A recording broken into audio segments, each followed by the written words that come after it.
cambio di una perché a Berico Sonnesse è ancora in metro, quindi una della sessioni successiva che è virtuale l'abbiamo spostata ora e lui la farà in presenza nella sessione successiva e sembra che un autore non ci sia. Nor, can you hear us? Nor? Non funzionava come Sì, per questo non lo so. Noemi, ma tu ci senti? Ok. Nor, maybe you should just mute your microphone. Maybe your microphone is mute. Try to switch the mode.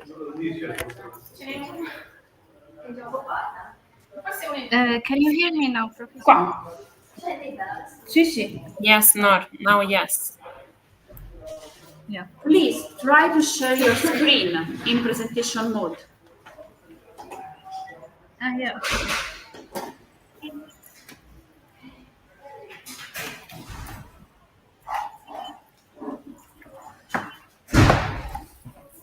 Così non dovrebbe cambiare.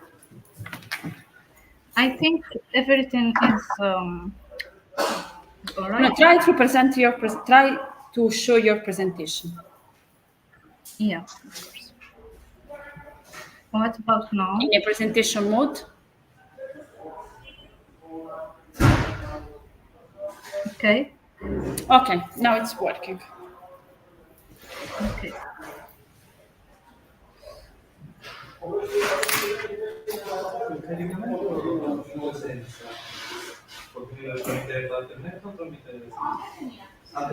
Io alla fine l'ho fatto con la pennetta.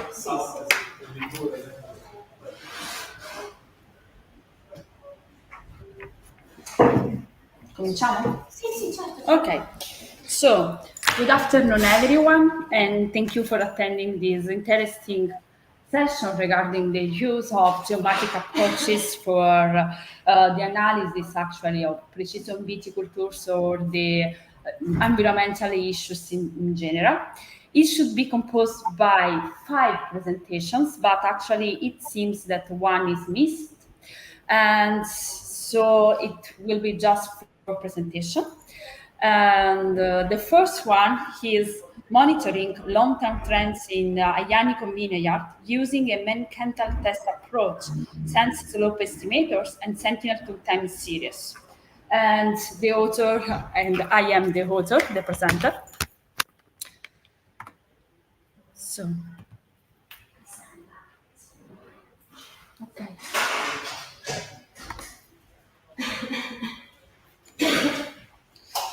Okay, so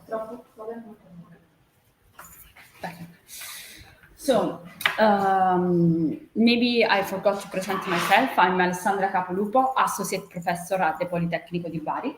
And now I'm going to present the first preliminary results related to this research that is in the framework of my WinRiesco project, that is a PRIN-PNR project. And for that reason, it's more focused on the use of a long-term series acquired by Sentinel-2 data to monitor the vegetation health and specifically the grapevine health in Ionico sites. So, why vineyard? Just because actually vineyard is one of the main economical drivers of the Mediterranean basins. Indeed, you can see that it is largely widespread around the world, but specifically also in Spain, Greece, Italy, and France. And for that reason, actually, it is characterized by an heterogeneous amount of different grapes variety in accordance to the location where they are. However, actually, both for that reason and also because of the climate change, this specific agricultural sector is suffering a lot of critical issues, both due to drought or also the heat stress. And for that reason, actually, it is needed to generate some specific management plan that cannot be based anymore on the farmer expertise. So for that reason, the application of geospatial big data could help us. Indeed, usually we talk about big data when we consider a huge amount, a large data set composed by data collected in different moments, specifically with a different platform. But actually, big data are not only that, because we should also considering the speed that we need to acquire and process this flow of stream, this flow of data. So not just the volume and the variety, but also the speed. And geospatial, because one of the main components of this data is the geographical components. And in accordance, since we have a really huge amount of data to process, actually we cannot adopt anymore the desktop software, since they are not able to handle this amount of data. And for that reason, we should adopt the cloud-based platform, for example, like Google Earth Engine, that was released by Google in 2017, since it was released to handle geospatial big data. Specifically characterized by three main factors. An application programming interface where the user can develop and customize their own code in order to meet their specific needs. At the same time, they can take advantages of hundreds of processors that work in parallel, and also they can take advantages of a data catalog that is integrated inside, and actually is also daily updated with more or less 600 of signs. However, also this type of platform is not limitation free, since we cannot use directly to process for a long time. It is characterized by a limitation related to the time, and also from the data that can be collected directly by the data catalog, because in this case the resolution is pretty low. These last features, limitation can be overcome just if we consider that we can import our own data sets, and so we can improve the resolution of our data set. So, which is the aim of this work? The aim is to analyze the potential of a long-term series collected by Sentinel-2 data in order to analyze the vineyard sites, pilot sites. And we decided to select Sentinel-2 because, of course, it's a freely available data set, and we also preferred it against the Landsat because of its higher resolution. After that, we want also to analyze a very quickly approach that can help us to classify and also to analyze the health vegetation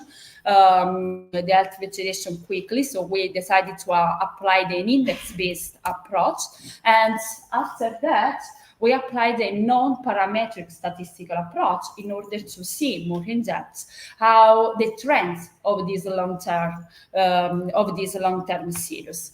As I said before, this study was carried out in one vineyard site that was located in Avellino. Specifically, it was selected the Aianico site just because it's a particular variety of grapes characterized by late ripening grape, and also by it needs a long growing season. So in order to be harvested. So for that reason, it's more difficult to analyze this type of variety of grapevines against to the other type of grapes. And here it's just summarize the workflow that we applied. First of all, as I said before, we started collecting and constructing the geodatabase. And in this moment, we just decided to apply two different filters, the one related to the pilot sites and the other one related to the time series. Indeed, this study was carried out on 10 years, so from 2015 up to 2025. just because actually 2015 was selected as starting point because it was the year of the completion of the installation of these vineyard sites. And so for that reason, it could represent the gold standard to start our analysis.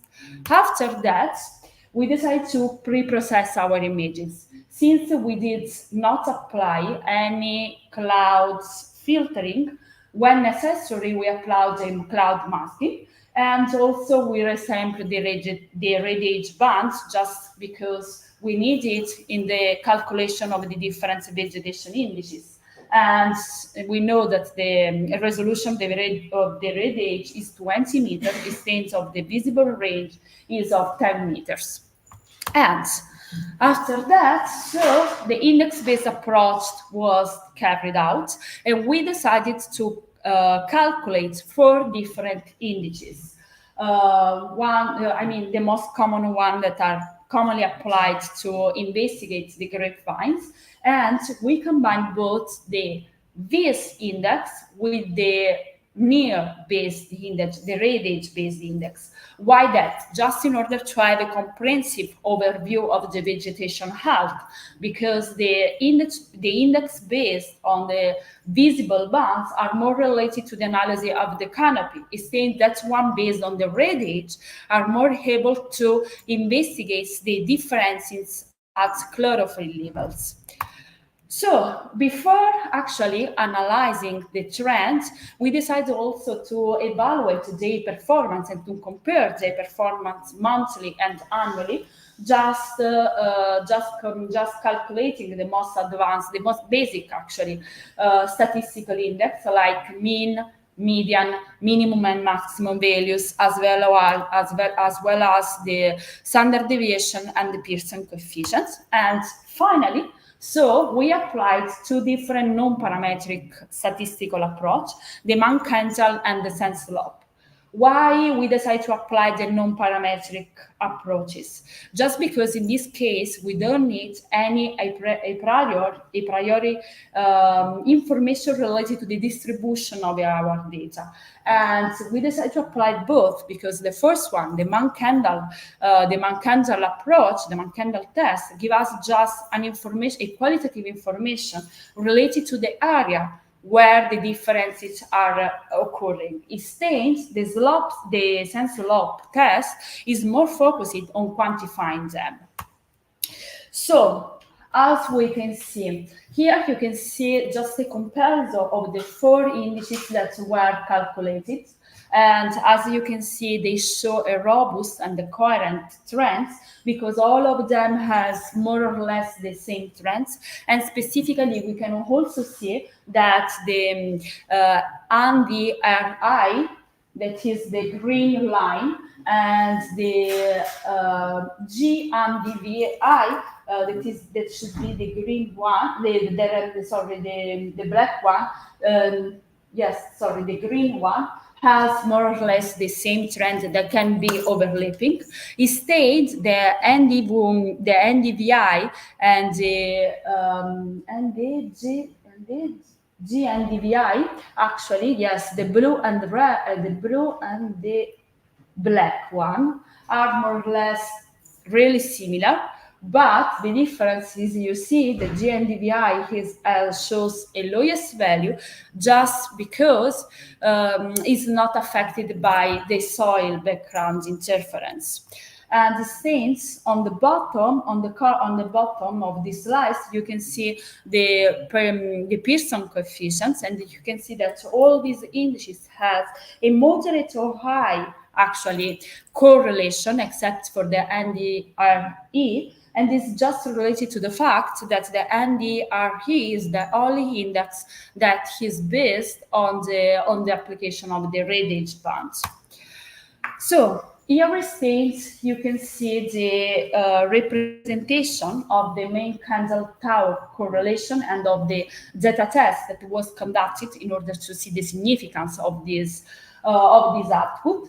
And as you can see, in the most of the cases, all the different indices show a high value, so a value upper than 0, and it just means actually that there is a good management, that the changes that can be visualized are referred to a really good growth of the vegetation. It stains on the bottom. The blue pixels represent the part of the site where the plants actually maybe are not growing very well. We don't know actually in this moment if it is related just to the climatic conditions, so the climate change, or just to a not proper management plan implemented by the farmer. So, but we can see that for sure some pixels, so some hotspots of these areas should be managed properly. And also the significance of these results is very high, because if you see the value of the zeta test is ranging between minus 1.4 and 2.4, and in the most of the cases the value is very high. Also, just comparing these results with that one that are shown by the sand slope, we can confirm these trends, because in the most of the cases we can see that the vegetation shows a very good behavior, a very good growth. However, in the same pixel where the man candle test were showing some hotspots to be managed, that should be managed properly, we can see that there is actually some changes that should be actually more considered by the farmer. So what we can say in conclusion, for sure, this study shows that Sentinel-2 has not the proper resolution to analyze the grapes at the leaves resolution, but it can just give us an idea of how the site is growing and he is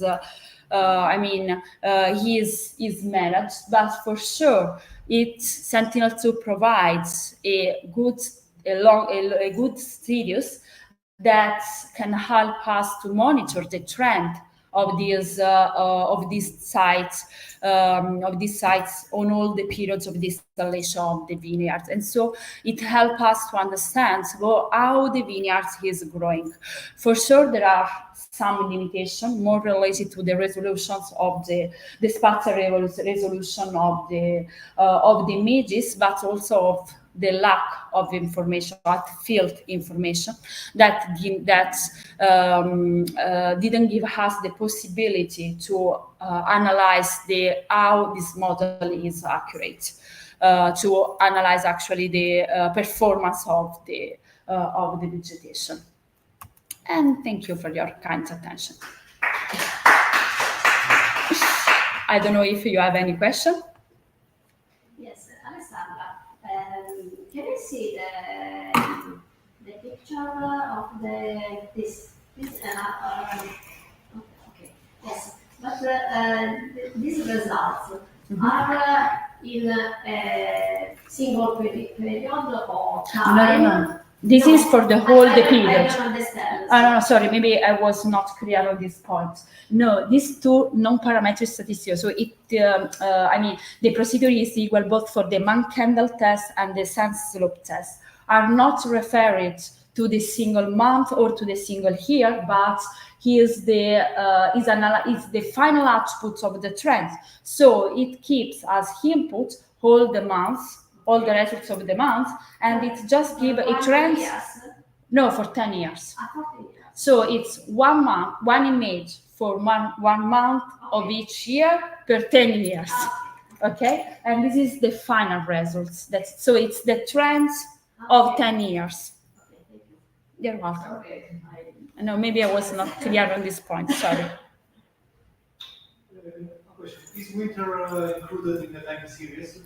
Is winter included in the time series? But we analyzed it when we were comparing the indices but not in the trends. But in the trend, so in these two statistical methods, we just decided to use the growing series. So we started analyzing just the period from April, because it coincides with the growing season of the Ionico, up to end of October, beginning of November, according to the year. So according with the because the farmers gave us some information related to the harvest of the vineyards.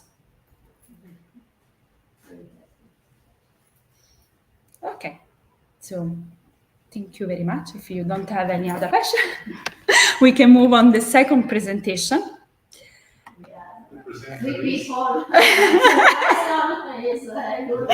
Maybe just in order to have a bit brief, I can ask to move on Noemi Pagano presentation, so you can also see another topic because Noemi, are you here?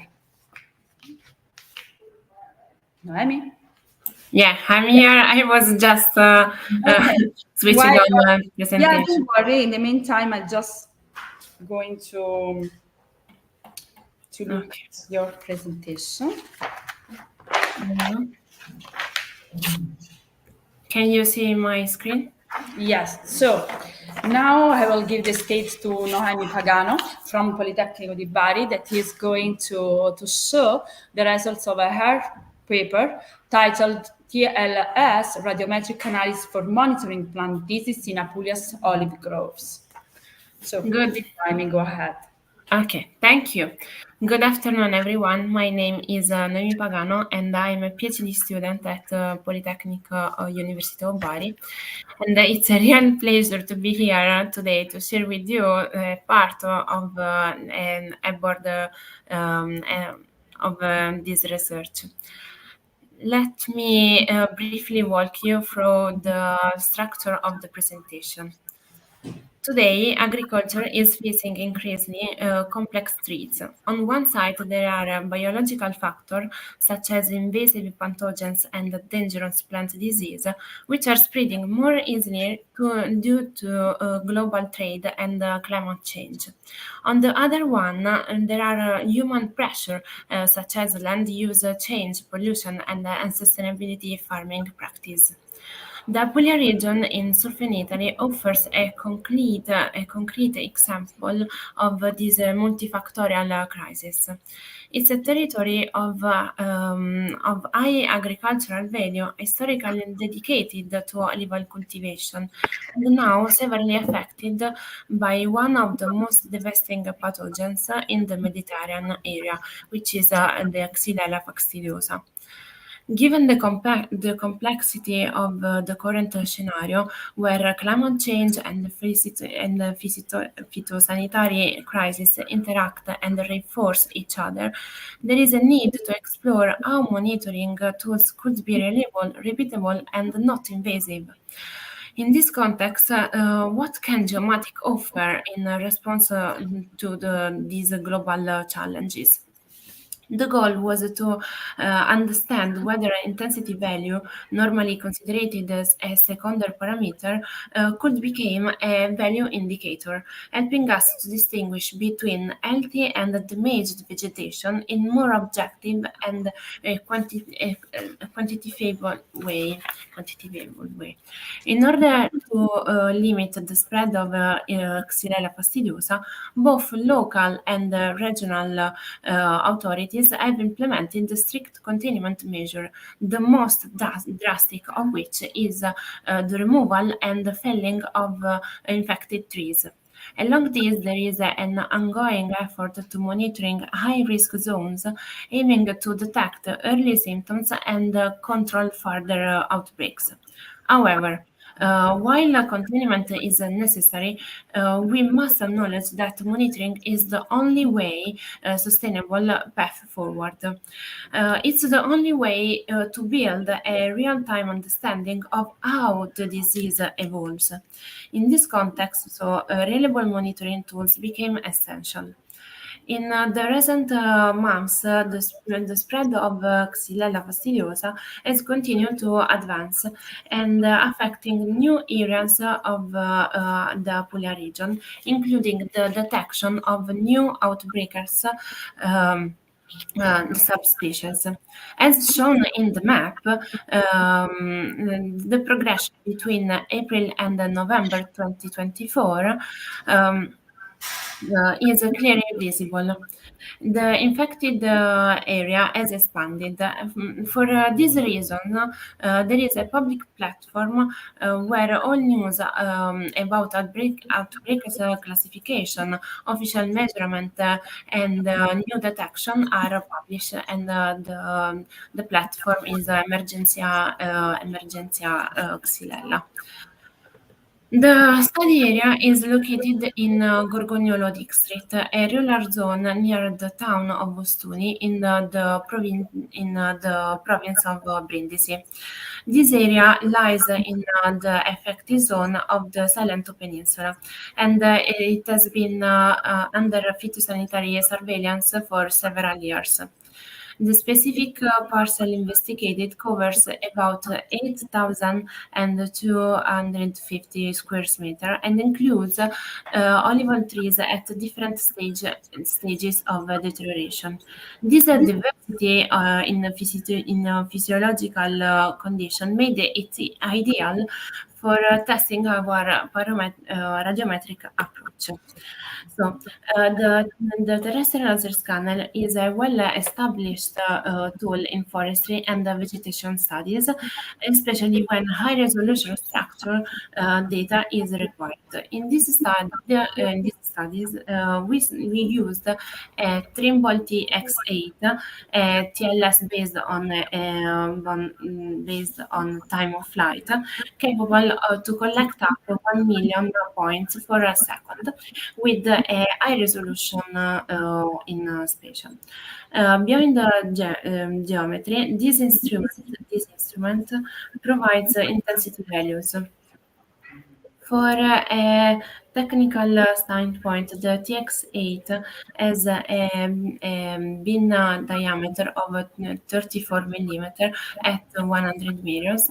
The accuracy of the instrument is above 2.8 millimeters with a confidence of 68%. The surveys were made in three different stages, which were August 2023, January 2024, and May 2024. Once the point cloud was aligned using the Trimble RealWorks software, the process were done in Cloud Compare, an open source platform. One of the first steps was to align, and after that to apply a statistical auto layer removal filter. This filter helps us to eliminate noise and spurious points that can result from reflective surface, wind movement, or a mirror registration error, ensuring a more homogeneous and point cloud before to proceed to radiometric analysis. The analysis was carried out on 4 target trees identified as F23, 24, 25, and they were selected because they showed different level of desiccation during the first survey. The diversity made them sustainable for observing. We found that the geometric difference were minimal and they were contained in the threshold of the instrument, of the tolerance of the instrument. So we were able to do the other steps. In the workflow continued with the radiometric analysis, and the first one was to normalize the intensity value between 0 and 10, so they were normalized. The reference threshold were derived from target trees to support segmentation between canopy and wood structures. In trees affected by Xylella, chlorophyll degradation causes the leaves to lose their typical radiometric signature. As a result, infected leaves start to reflect the laser beam more like beauty material, meaning their intensity values shift towards the range normally associated with the trunk or branches. This phenomenon is what enables us to track the progression of the disease using radiometric parameters. So, focusing on the trees that we mentioned before, the trees 23 is clearly in an advanced stage of decay. So, the intensity data show a 3D increasing in the number of points. So, the percentage related to the leaves at the beginning was 65, and in the last survey it was 35. If we focus on the trees 24, it appears at least the same in the three surveys. The percentage of points classified as foliage remained pretty the same, from 81 to 71. So in the particular case of the trees 25, it shows a more gradual trend, gradual degrees of number of LT point and a simultaneous increase of point classified as wood. This behavior indicates the onset of the desiccation. The trees F is particularly for its progression dynamics because at the beginning, from the survey T0 and the survey T1, the percentage was above the same. But at the third survey, so T2, the percentage decreased on 34 for leaves for the leaves part. So, since the disease progression begins from the tree canopy, an aerial laser scanning surveys could be suited for detecting the effect of Xylella fastidiosa at early stages. High-resolution laser scanner can help to detect the desiccation and monitor high-risk large areas, acting as a warning system. Feasibility of systematic laser survey across large areas for monitoring buffer zone. So, thank you. If you have questions, I'm here. Maybe I. Thank you, Noemi. Any question from the audience? Okay. No, Noemi. I think that no one has a question for you. Thank you. So, thanks a lot. Thank you. And we can move on the next presentation, that is Earth Observation Big Data for Soil Moisture Estimation Techniques in Precision Viticulture by Alessandra Capoluto.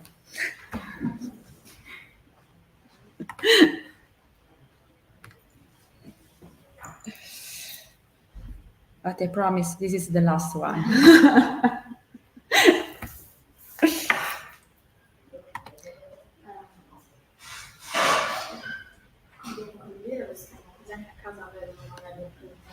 Ah, ok. Aspetta. Questo? Sì. E anche il libro? Facciamo intero? Sì, forse è Così. meglio così non andiamo. Ok, grazie. Perfetto.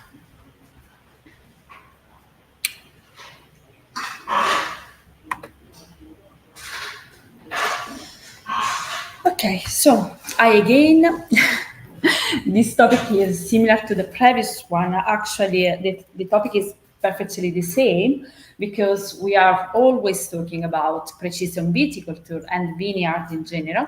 But in this case, the study is more focused on the soil moisture estimation and so on the techniques that can be adopted to estimate the soil moisture. Why that? Just because actually the vineyard, as said before, is one of the main economic drivers of the Mediterranean areas. And specifically, it is supposed that about 7.2 million of hectares of Europe are destinated to vineyards.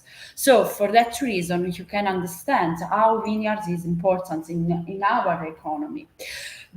And actually, it is also very sensitive to climate in general, and specifically to high temperature and to drought in general. So it's really important to also analyze, investigate the soil moisture of the soil moisture, in order to analyze when it is necessary to water the plants, the vineyard plants, and when it says this step can be skipped.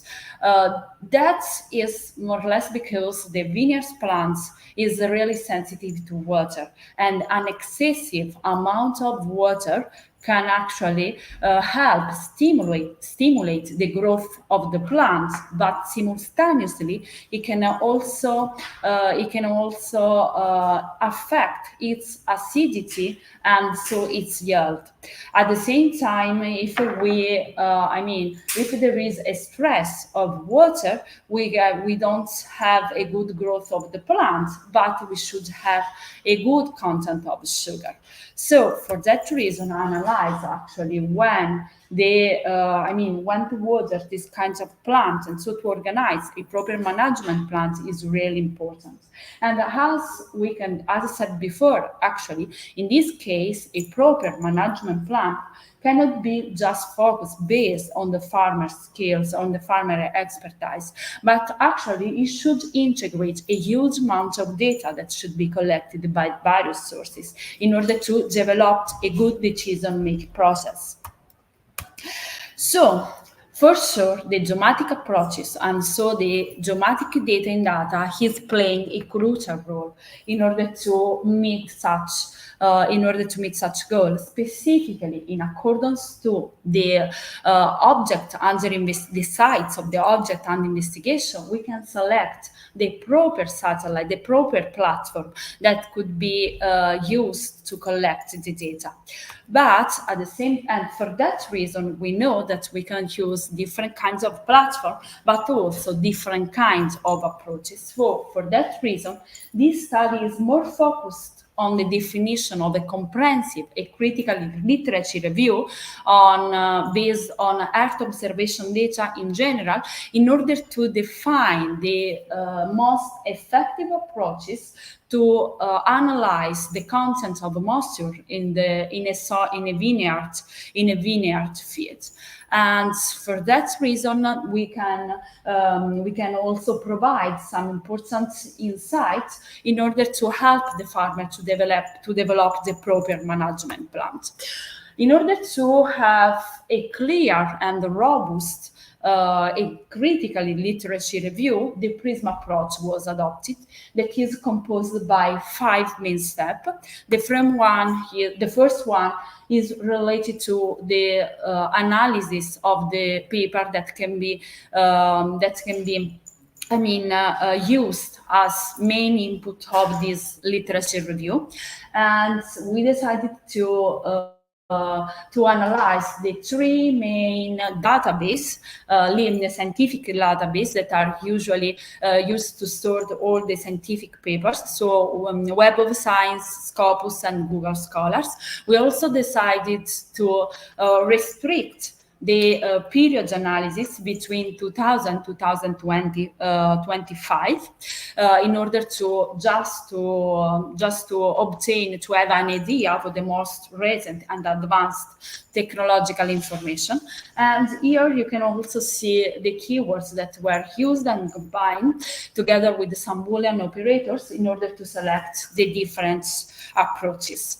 So in this step, we selected something like more than 1,000 papers.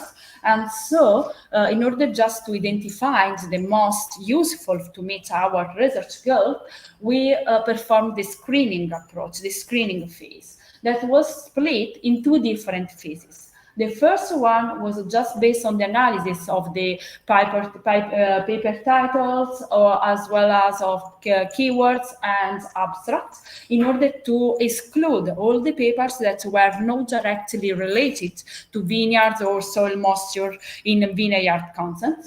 After that, we carried out the second screening analysis, where that was based on the analysis of the paper in order to evaluate which one was characterized by the application of a rigorous scientific sound method. And so at the end of this screening approach, just 312 articles were selected and were analyzed.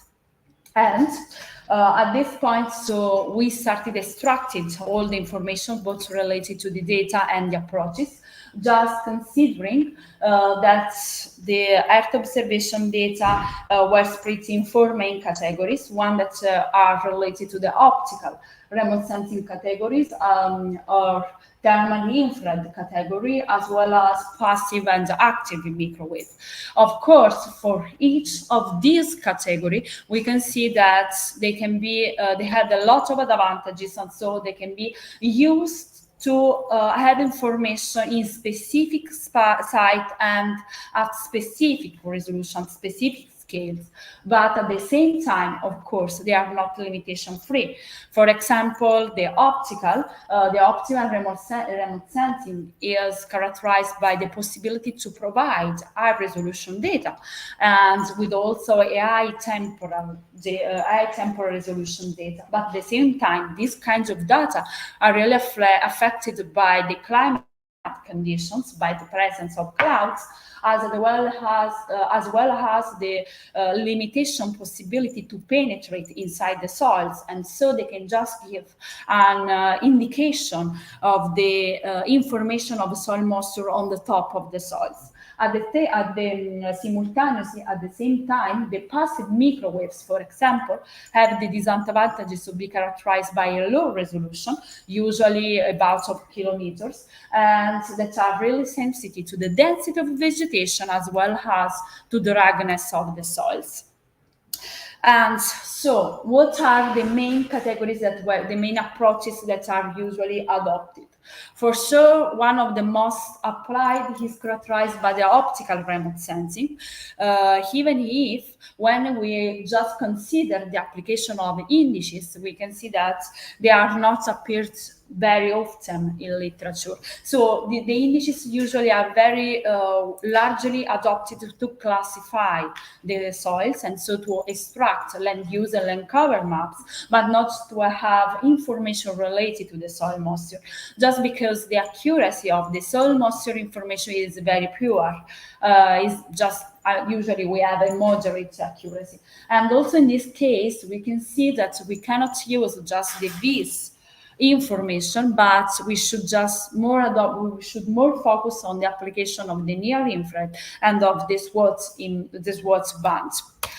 Instead, when we switch on the thermal infrared remote sensing, for sure, they can be provide us the possibility to use them both alone, just to have information related to the, to the temperature of the soils, or also combined with other type of approaches of models in order to have more specific, more specific analysis. For sure, this type of data are characterized by an higher accuracy than that one shows before. But at the same time, the spatial resolution is very low. Apart when we mount the thermal sensor on the UAV platform.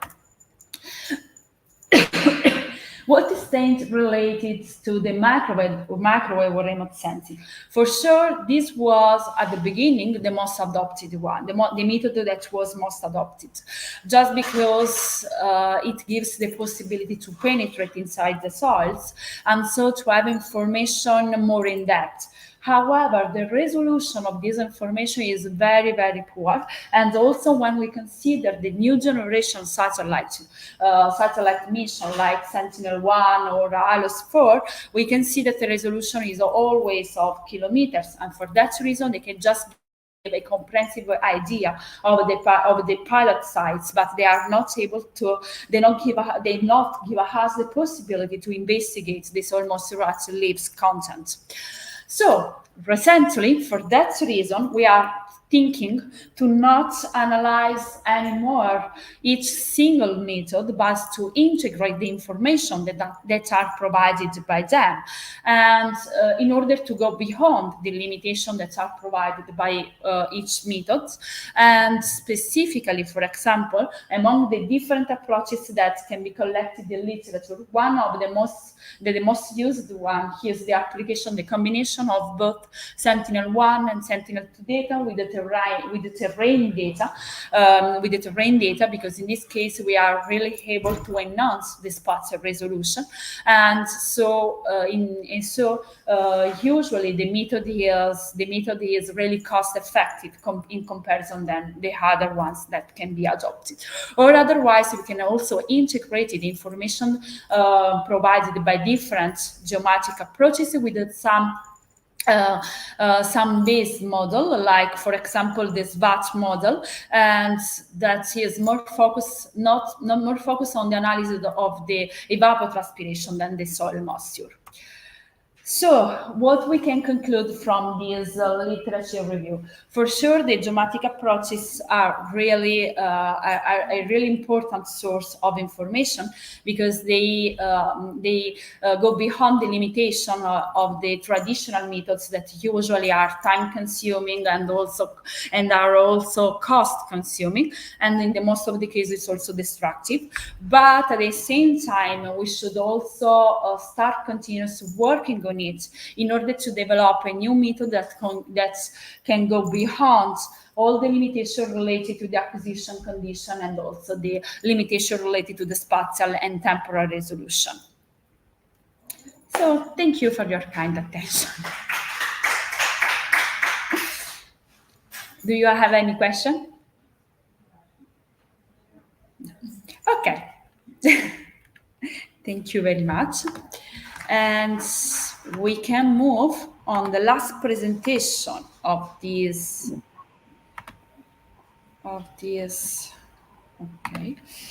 session, that is comparative study of different construction of a morphological leveling decomposition for spatial multiscale image analysis. And the presentation will be carried out by Noor Elunja Aliwa. Sorry for the pronunciation. If it is. Thank you, Professor. I will share my screen. Yes, thank you. Okay.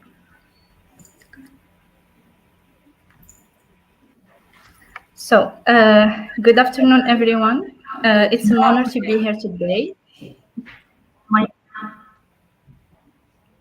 My name is Aliwa Noor Huda, a PhD student from the University of Algiers in Algeria. Today, I'll be presenting my research on comparative study of different construction of morphological leveling decomposition for spatial multiscale image analysis, exploring innovative methods to enhance accuracy and efficiency in remote sensing classification. So let's dive into the key ideas driving this work. First, we start by introducing the concepts and challenges of hyperspectral image classification and explaining briefly the concept of morphological leveling used here for multiscale imaging structure decomposition. and also the architecture of deep learning model used for the classification, while the core part will present the experiments and the results, including both standard and residual leveling strategies. And finally, we will conclude by the key finding and future research direction.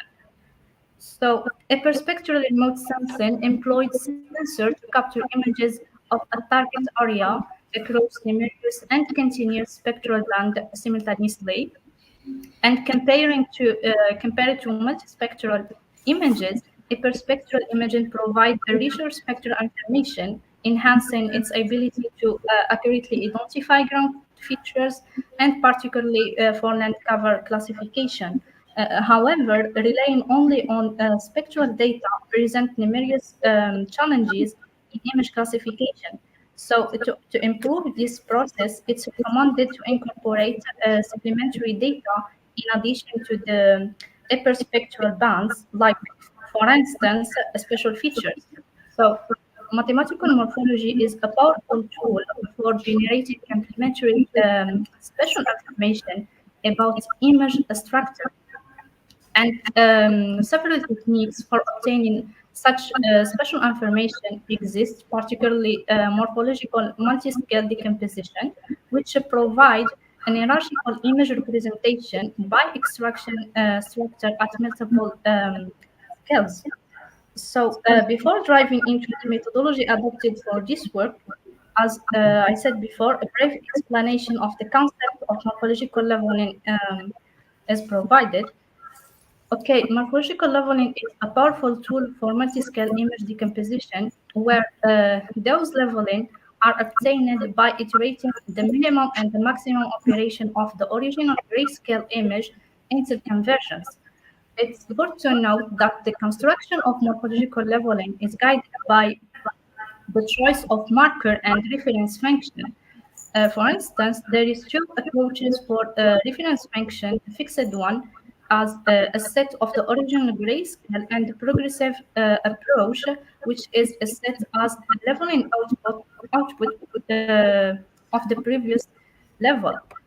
While the marker function, which is typically derived using a simplification function, or we can say filters applied on the original image or the previous level, in this study, we used three methods for computing the marker function, including the alternative sequential filter, the average one, and the Gaussian convolution.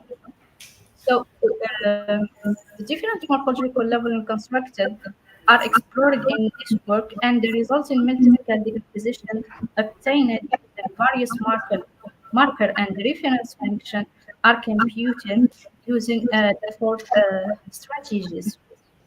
And also, to extract an additional morphological descriptor, we used residual leveling images, or we compute them based on the four strategies: the difference between the original and the leveling images, differences between successive leveling, additive decomposition by leveling, and last but not least, difference between leveling and filtered leveling images.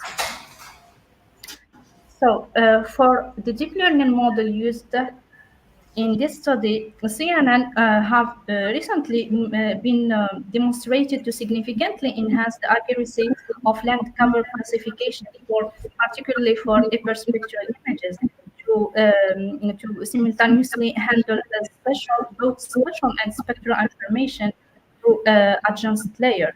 So in this study, we used a 2D CNN architecture composed by two convolutional blocks, each followed by a ReLU, max polling, and a dropout layers for regularization. The feature maps are then flattened and passed through a fully connected layers.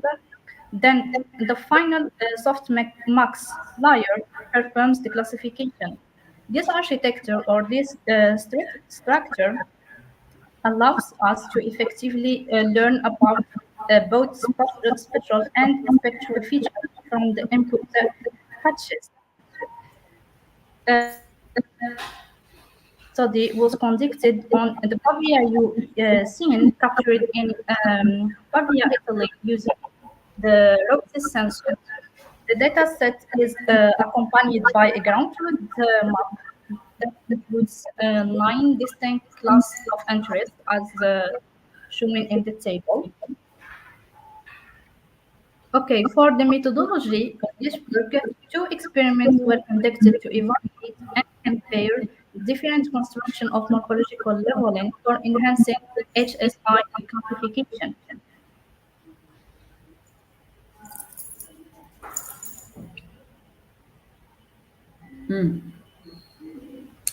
Nar?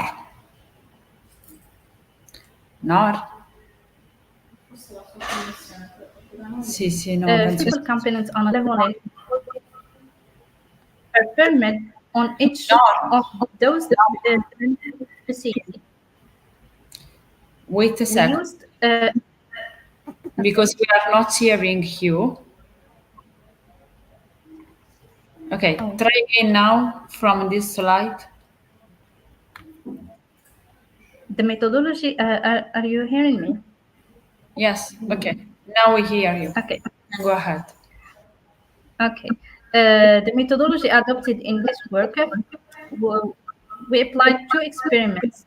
2 experiments were conducted to evaluate and compare different construction of morphological leveling for enhancing HI classification. In the first experiment, the principal component analysis was applied on the original hyperspectral bands to reduce the number of those spectral bands to 10, retaining the most informative component. Then, the morphological leveling was performed on each of the 10 PCA band. We exactly used 7 levels for each PCA to extract what we call a multi-scale special features. By employing a 12 different leveling configuration, each defined by unique reference and marker function. After that, those special descriptors were combined with the spectral feature and used as an input to the 3D CNN model to finally evaluate the classification performance. In the second experiment, residual leveling images were conducted or computed based on the leveling output from the first experiment to extract an additional morphological descriptor using the 4 distinct residual decomposition strategies as explained before. Those residuals are also combined with the first PCA spectral band and used as an input to this CNN classifier to evaluate the impact of those residual descriptors. Okay, the following table and images illustrate the results of the first experiment. It's evident that for each configuration, the classification performance depends on both the choice of the feature and the combination of reference and marker. Notably, the configuration using the Gaussian filter in the first combination achieved the highest accuracy values. In contrast, the following table illustrates the classification rates using different residual image decomposition. The results indicate that the highest classification performance was achieved using the difference image. As we can see, the difference between the original grayscale image and the leveling one, particularly when compared or combined with the Gaussian filter, resulting in an overall accuracy of 98.90% and a kappa coefficient of 0.98. This suggests that incorporating of both spectral and spatial information through morphological leveling significantly enhances the classification accuracy. So to conclude all of that, we can say that this advancement in deep learning-based classification methods, achieving a high accuracy remains challenging due to the complexity of hyperspectral data, its high dimensionality, and also the need for effective spectral feature extraction. While the morphological leveling effectively captures the special structures from the HSI, although certain classification improve the classification accuracy, no single leveling approach is optimal overall. Instead, the effectiveness of each method depends on its ability to balance noise reduction and feature enhancement. By that, underscoring the relevance of adopting optimization strategies for reference and marker function to adaptively tune those parameters to different data characteristics and classification tasks. For that, the selection of an optimal configuration, including the combination of reference and marker function and the choice of filters or the number of levels requires manual tuning and experimentation, which could be a time consuming. So the future work should explore a refinement in deep learning architecture for better special spectral feature extraction or an hybrid deep learning methods that mitigate data scarcity issues and further enhance classification performance, and also an implementation of an AutoML frameworks could automate the setting of leveling configuration and optimize the parameter tuning. So thank you so much for your attention. So, thank you very much. Any question Yeah. or comments? Okay, I have a question for you. Do you think that the adoption of a 3D CNN method could improve the results of your work? Yes, of course. I think that the use also of in hybrid models would improve because the 3D models have how can I say time consuming or a cost efficiency. So incorporating in hybrid models could improve the accuracy and the time also of the process. Okay, thank you very much. You're welcome, Professor. We don't have any other question for you. So, Thank you. this was the last presentation of this session, so thank you very much for attending it.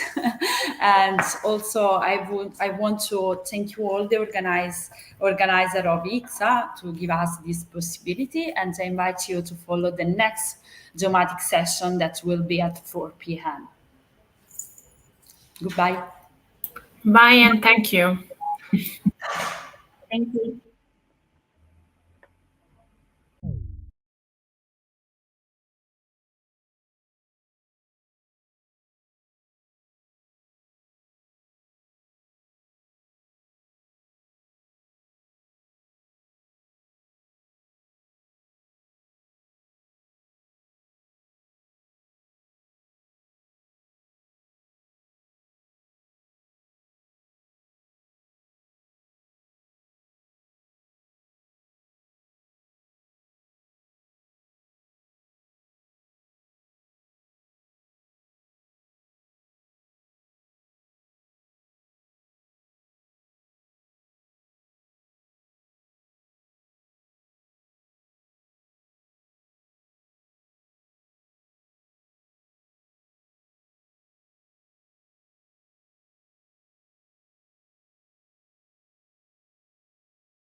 Grazie. Hi everybody. We will start in 5 minutes. I hope so. In the meantime, we could try if the presentation works, if everything works. First of all, are you online? Is there somebody on the other side? Maybe you can call them using their name, like Okay, Ahmad, are you there? No. Oh, io non sento, non so se... Professor Mongello ci sta? Tanto...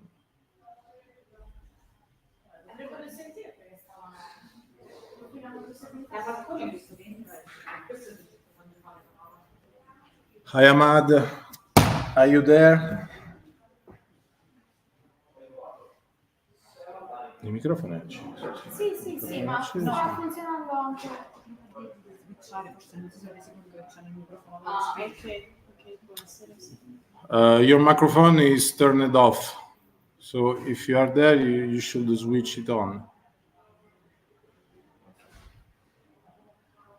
No, l'ho messo io solo. No, aspetta, è arrivato un messaggio.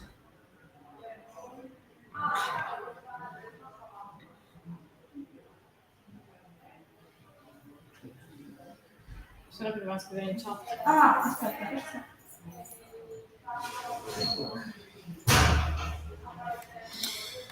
Is there anybody out there? No, allora, il punto di domanda non ho idea di come Okay. sia perché la tastiera è diversa, quindi... Vabbè, diamo per scontato che sia una domanda. Io ho scritto su WhatsApp alla Mad, ma non sta rispondendo, non sta leggendo. Cioè mi avete fatto scapicollare ora, capito? Sei veramente pazzo.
Allora, continua.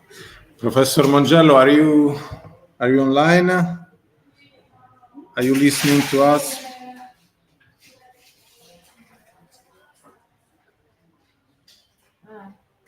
Anche noi non si sanno. Non saprei perché non ci sono, cioè le stanze sono tutte così e sono tutte occupate. A meno che non ci siano fondi in fondo di Quindi posso andare a pescare un'auto.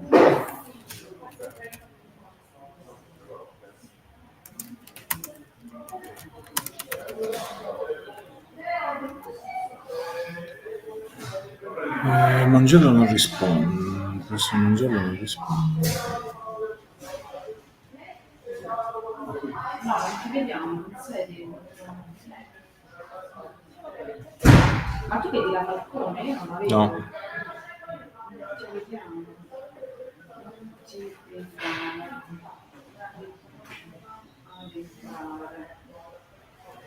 La balcone ci sta dentro, ma non la vedo.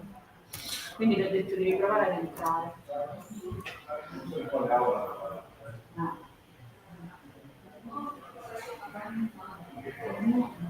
Ma sei nella giudizia, non è che ti dà il vostro link. Deve entrare nel link della sessione che c'è nel programma. No, non è.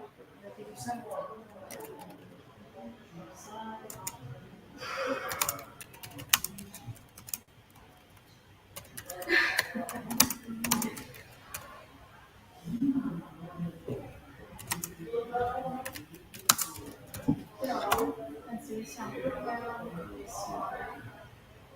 Perché se è un Come faccio ad abbassare la tastiera?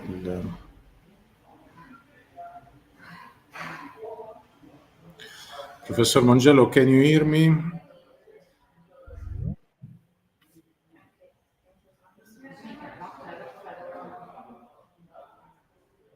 Prova a chiamare la Michela. Eccomi, adesso ci sono, mi sentite? Ok. E ti sentiamo. Michela, per cortesia vuoi provare a condividere? Lo schermo o Sì, la lo schermo e poi la presentazione? presentazione, così vediamo se funziona. Arrivo. Questo è lo schermo. Ok. E vediamo la presentazione. Prova a condividere lo schermo. Sì.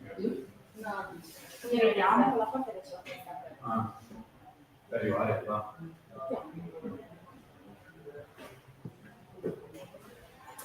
Non vedo, ma così.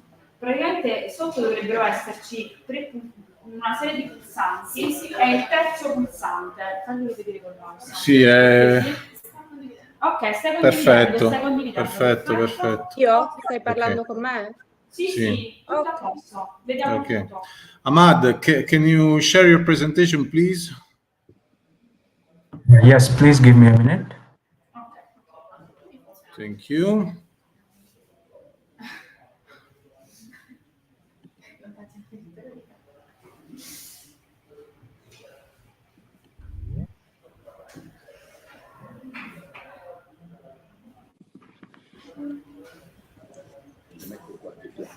Sì.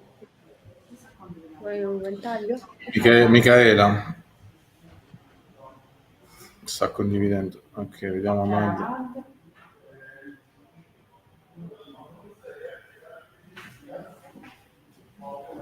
È questa, sì. Ok, perfect. Professor Mongello, can you share your presentation? Perfetto.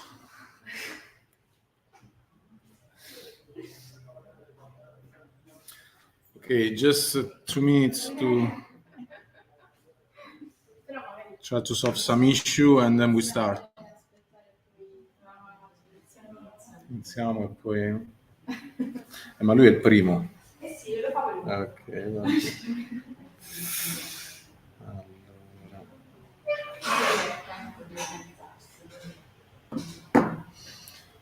Which is the second one, Ahmad Assad. Ma una la fai tu? No. Su tutte e due Ahmad. Okay, good morning everybody. Thanks for attending this session that is GRMM session, the second one of this day. You have got 20 minutes, 15 minutes for each presentation, plus something for answering question. And the first one should be the Professor Mongello, but if you have some problem, we can start with with Ahmad Assad. Okay, I can hear the Professor Mongello. So Ahmad, if you want, you can start with your presentation. Thank you.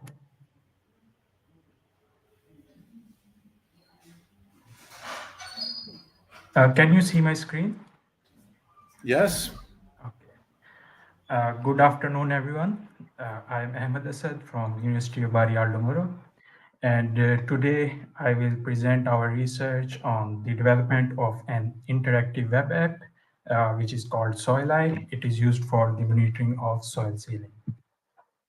I will just highlight the importance and the problem of soil sealing, and then I will compare the two major platforms that are used for the soil sealing analysis. And then we will see the app architecture and which dataset we have used. And I will also share and visualize the different interfaces and app features. And then at the end, I will discuss the strength and limitations of our app. So since the last 50 years, near the low elevation coastal zones, the urban centers are getting more clustered, and due to which more population is migrating from rural to urban center, and this is resulting in the increase of soil sealing and the loss of natural soil cover. And European Environment Agency has published a research on the mean soil sealing, and they predicted that near the coastal areas, the soil sealing rate is increasing in the past, and it will be increasing more in the future.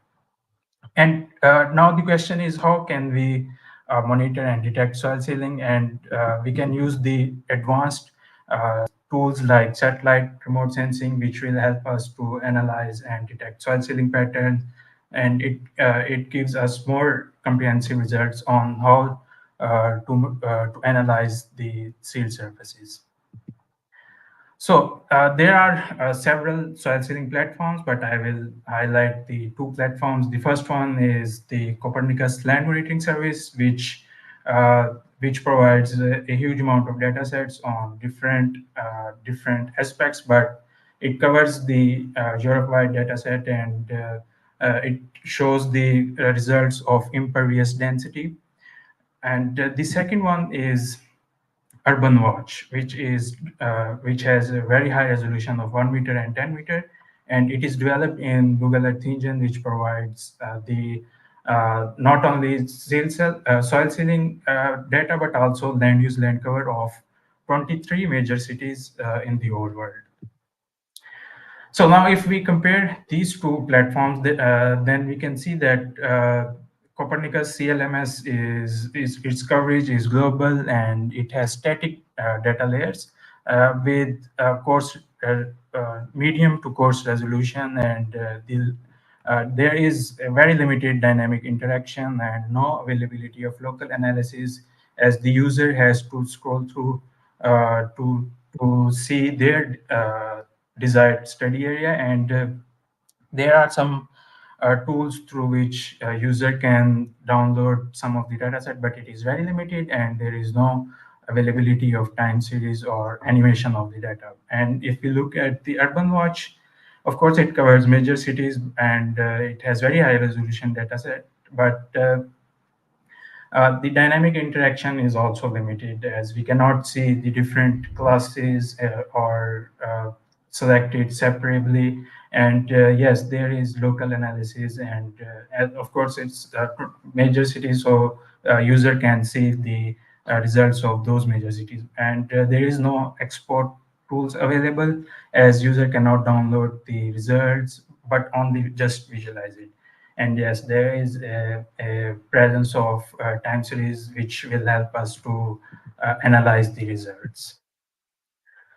So the aims of the is actually not only to monitor soil sealing, but also to monitor other land cover classes, which are vegetation, bare soil, and water bodies. And we use the novel index of soil sealed urban and machine learning algorithm to enhance the accuracy of the results, and it provides the provincial level results, as a user can use the tools and panel of the feature of soil app feature, and can scroll through different province of Puglia region. And it is a very user-friendly interface, which provides the export data feature, as well as we can share the link with anyone, and they can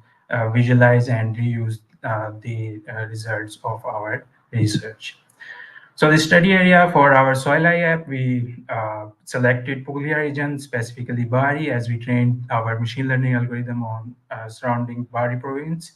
And the metropolitan city of Bari, it's one of the most rapid experienced in urbanization, due to which it is an ideal location for us to not only use the impervious surfaces as well as overused agricultural land, and then we used it for our machine learning as well as our novel sealed urban index.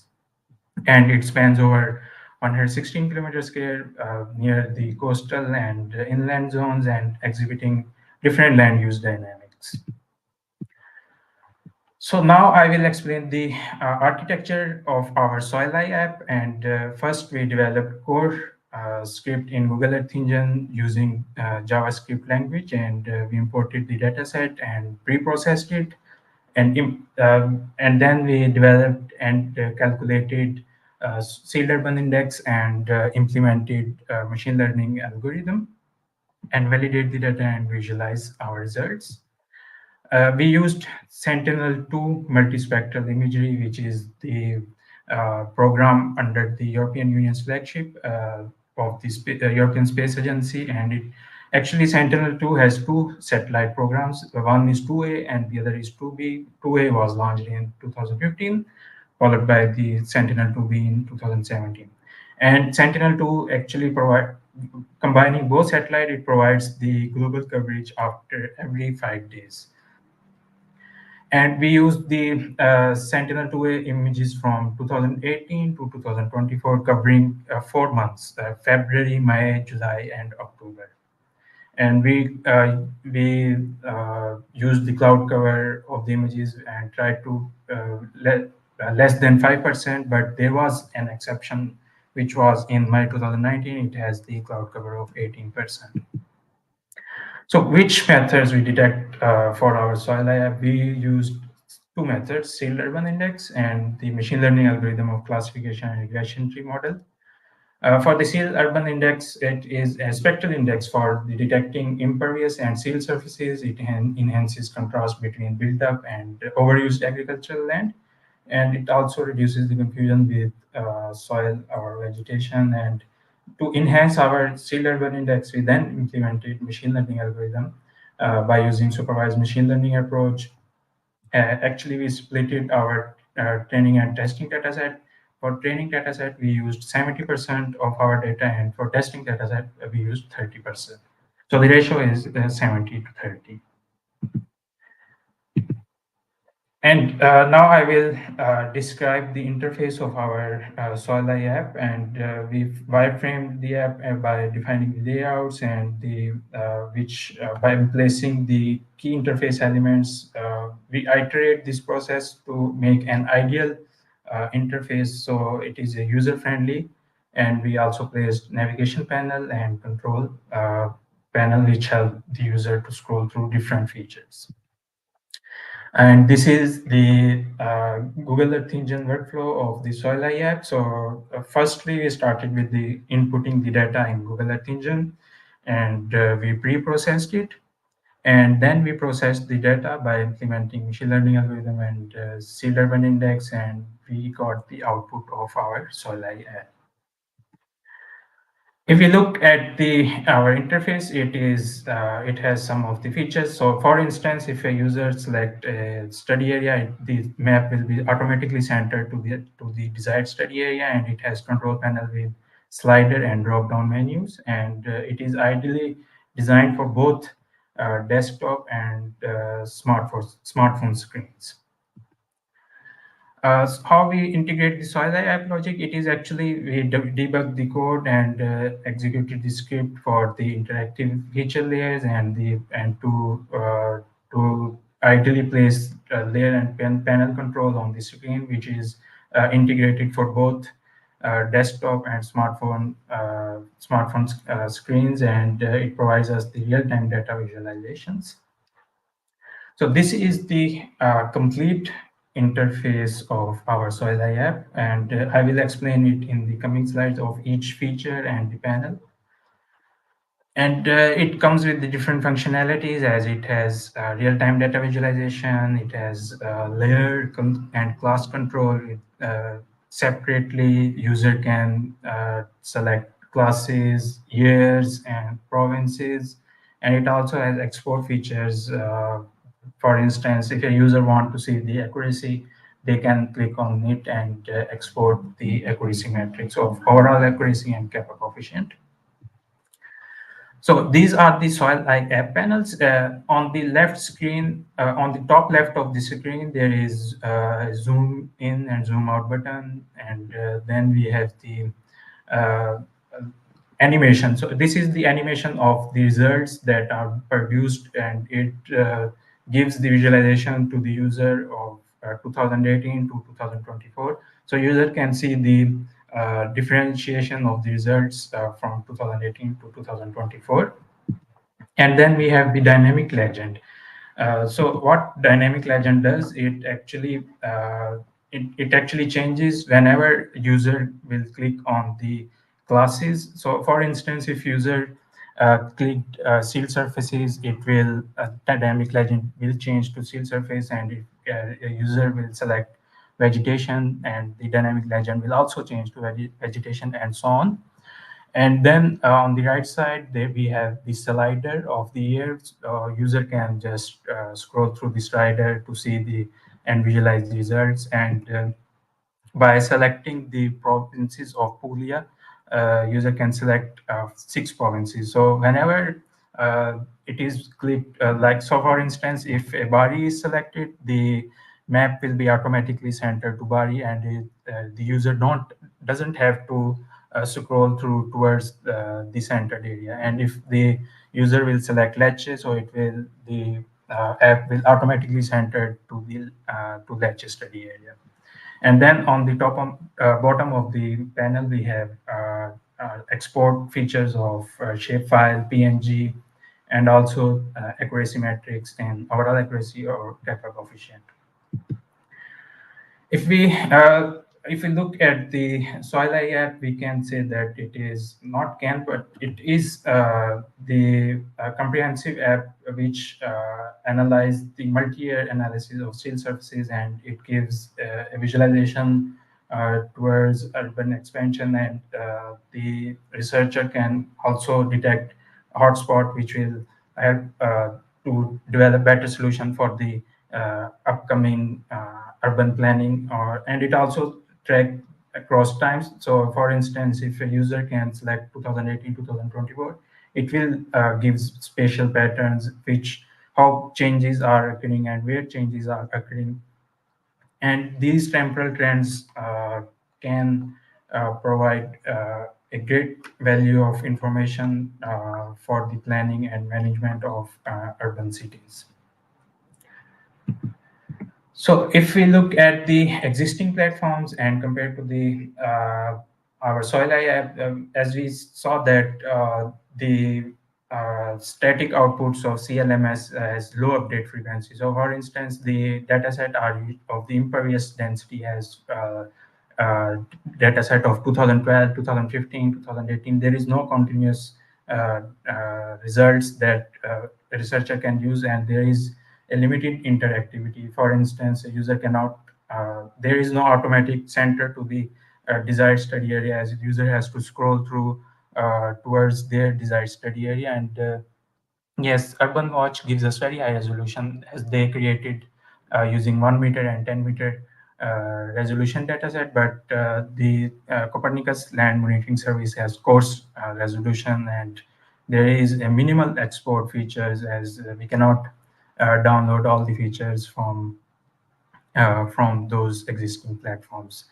And with Soil Eye, it has, of course, interactive functionality. It provides us local analysis of whole Puglia region, as we can see the results of 6 provinces of Puglia.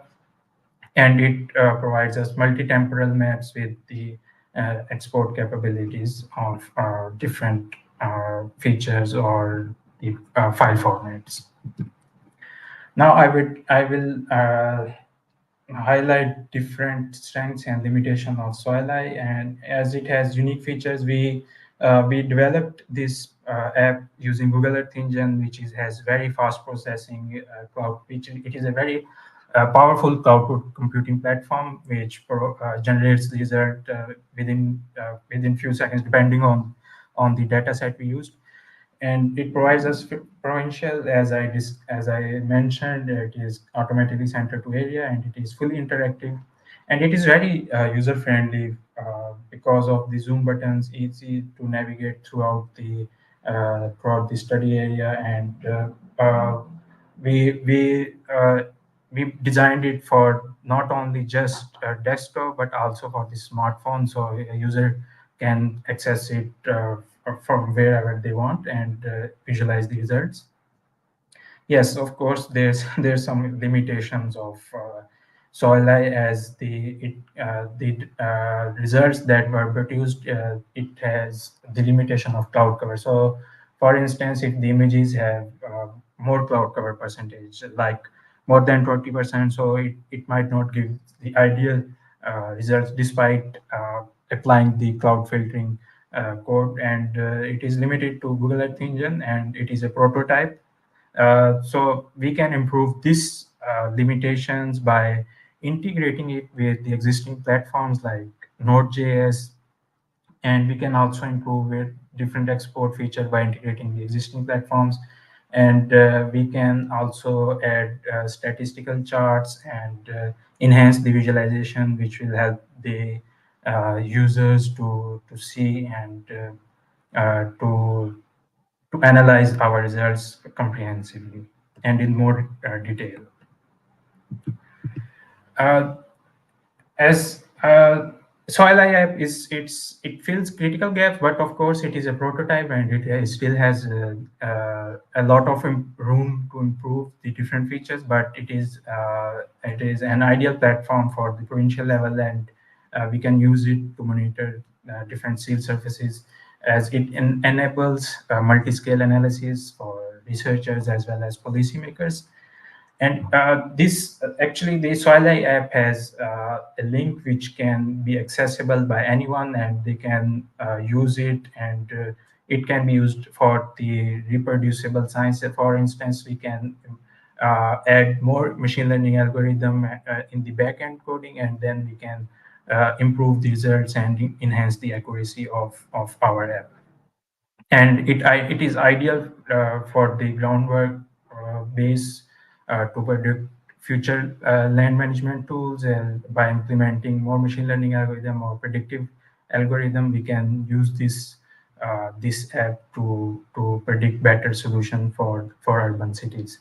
Yes, it is not ideal, but if we are talking about with the aspect of enhancements and adding different features, we can add more statistical values like charts, which will be easier to analyze our results, and we can scale it up to the national level. As we use this app for the regional level, we can train our machine learning algorithm for the national level of Italy, and we can use it for the national level by integrating the existing platforms like Node.js. We can also increase its running capability. And of course, by expanding the collaboration and the integration with the existing platforms, we can enhance our Soil app significantly. Thank you for your kind attention.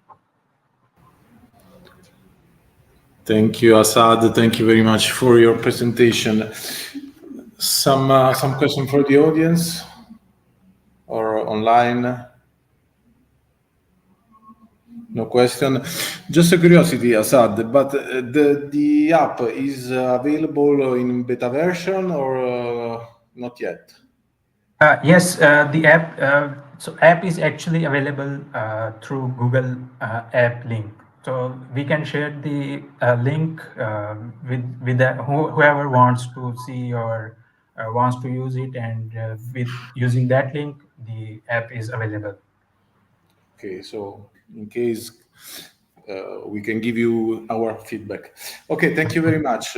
Thank you so much. Thank you very much. Let's move to the next presentation. I go to the Professor Mongello. Professor Mongello, are you online? I can see your tag, let's say, but I can't hear you. I can't hear you.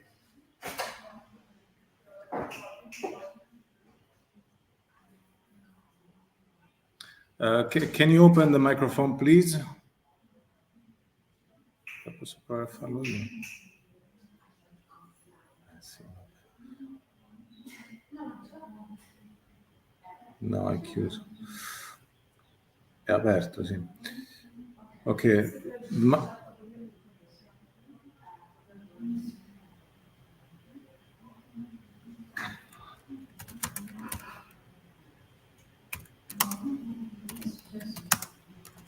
Che è successo? Ho mosso...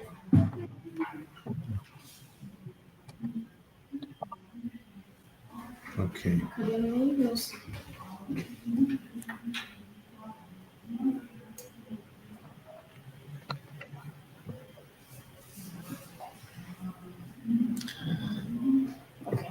Okay. Now we are online again. Professor, I can't hear you. I hear some noises, but no words.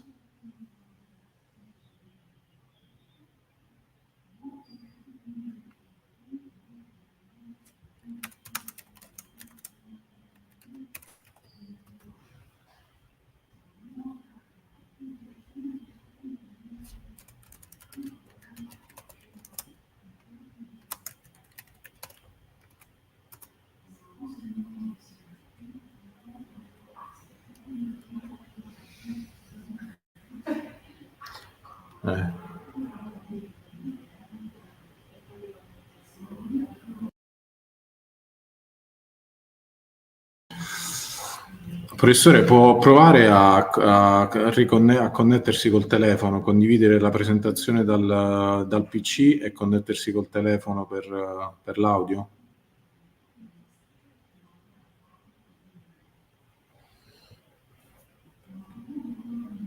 Professore, mi sente?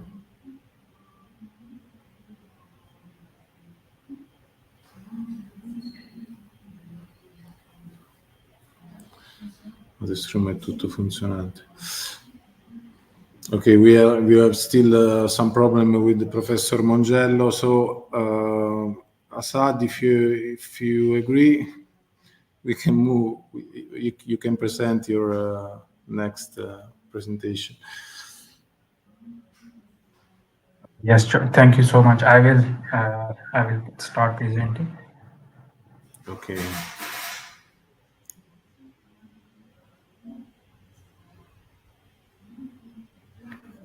Can you see my screen?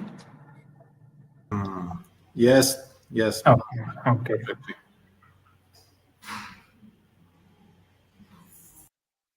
So the research now I will present is the assessment of soil sealing dynamics, which is implemented on the Bari study area using Sentinel-2, and the development of novel index and implementing machine learning approach.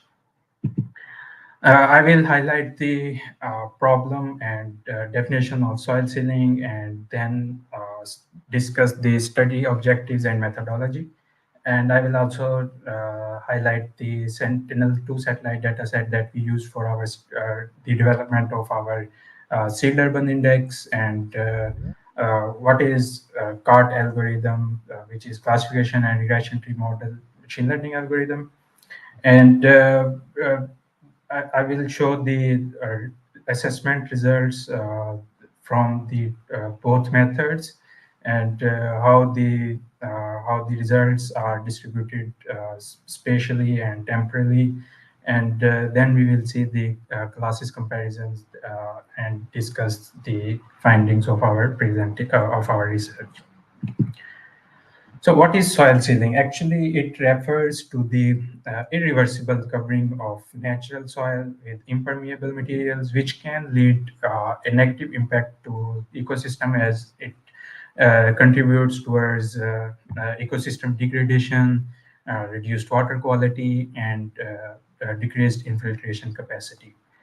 As the coastal areas throughout the world are experiencing rapid urbanization, which is resulting in significant soil sealing over the past century, and European Union as well as the United Nations are prioritizing the analysis and monitoring of soil sealing for the development of better solutions, and we can use the remote sensing and machine learning algorithm to accurately identify and track the not only seed surfaces but also land cover changes.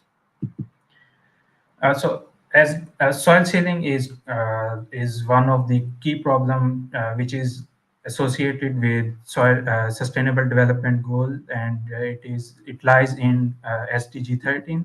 As you can see that SDG 13 is showing fair progress, but acceleration is needed, and there is also insufficient data.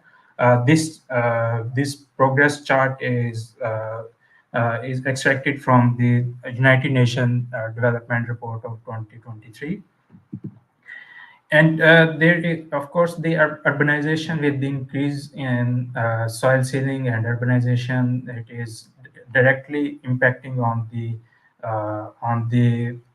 temperature, as this chart is developed by World Meteorological Organization with the help of different organization, and we can see that since 1975, since last 50 years, the temperature is constantly rising because of the yeah not it is one of the concerning problems that soil sealing is leading towards this temperature rise. As for our research, we used Bari study area to analyze soil sealing dynamics, and we used Sentinel-2 satellite dataset and pre-processed all the images in Google Earth Engine, as well as we used Google Earth Engine for the development of novel sealed urban index and the implementation of machine learning algorithm. For machine learning algorithm, we divided our data sets, our training data sets into four classes, which is sealed surfaces, vegetation, bare land, and water bodies. And then we analyzed these our implemented techniques for the month of February, May, July, and October, which is from 2018 to 2024. So the study area was specifically is Bari metropolitan city, and we picked 28 Sentinel-2 images, which are single scene images, and it has cloud cover less than 5%. But the May 2019 has the only least cloud cover with the 18.34%. So it is the exception. We had to select this single scene image for our analysis. We use Sentinel-2 multispectral imagery, and it is a Copernicus satellite mission. And so there is an important consideration that we had to pick when we were selecting the sealed urban index for. So there is a band pairing and temporal offset. Of course, temporal offset is uh, more sensitive when we or researchers are trying to track the continuous changes. But for our research, it was not too much important, but we had to consider it for the sealed urban changes. So this is the research workflow and we used Sentinel-2. As I mentioned earlier, we implemented cloud filtering over the selected images, and then we calculated sealed urban index and implemented machine learning algorithm.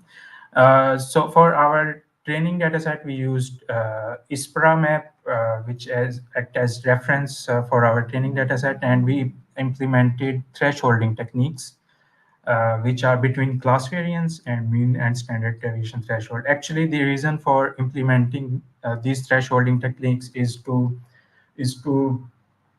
reduce the intra-class variance. So ISPRA map has more than 4 classes, so we had to implement this technique to reduce the error, because we are only selecting 4 classes, which are seal surfaces, vegetation, baseline, and water body.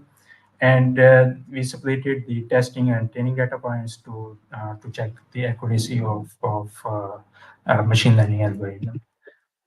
So what is sealed urban index? Actually, it is a combination of green band, shortwave infrared bands, and red bands of Sentinel satellite. And we designed it to detect the impervious surfaces as well as overused agricultural land. And the accuracy of SUI alone, sealed urban index alone, it still gives us satisfactory result. But when we integrate a machine learning algorithm, the accuracy of sealed urban index improved significantly. So this is, I will briefly highlight the machine learning algorithm of classification and regression tree model, which is used for both classification and regression tree tasks. And in remote sensing, it is commonly used for the land cover classification, and it recursively splits the dataset into homogeneous groups based on the input features. And we splitted the training and testing dataset into 70 to 30 to ensure robust model validation. For the accuracy assessment of our research and the machine learning algorithm, as well as sealed urban index, we used four parameters. The first one is overall accuracy. The second one is kappa, producer accuracy, and then user accuracy. So what is overall accuracy? It is actually indicating the overall proportion of correctly classified pixels in the image. And kappa coefficient, uh, it measures the agreement between the classification and the reference data, accounting for possibility of agreement, which is occurred by chance. And producer accuracy, it is actually also known as omission error, and it represents the probability that a pixel classified as a certain class is actually that class in reality. While the user's accuracy, it is also known as commission error, and it represents the probability that a pixel classified as a certain class will be correctly classified on the ground.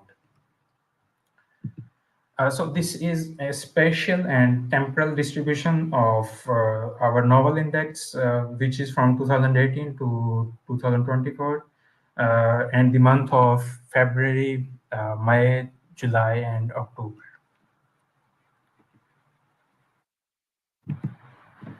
This is more enhanced and detailed visualization of the study area of Bari. So it is the figure A is actually the SUI, Sealed Urban Index, without implementation of machine learning. So figure A does not have the implementation of machine learning. And we can see that we can visualize that seal surfaces are still accurately identified with slight misclassification, but we cannot differentiate the vegetation class with bare land more comprehensively. But if we look at the figure B, which is after implementing machine learning algorithm, we can see not only seal surfaces more accurately, but also the differentiation of bare land with vegetation is now more accurate as compared to without SUI.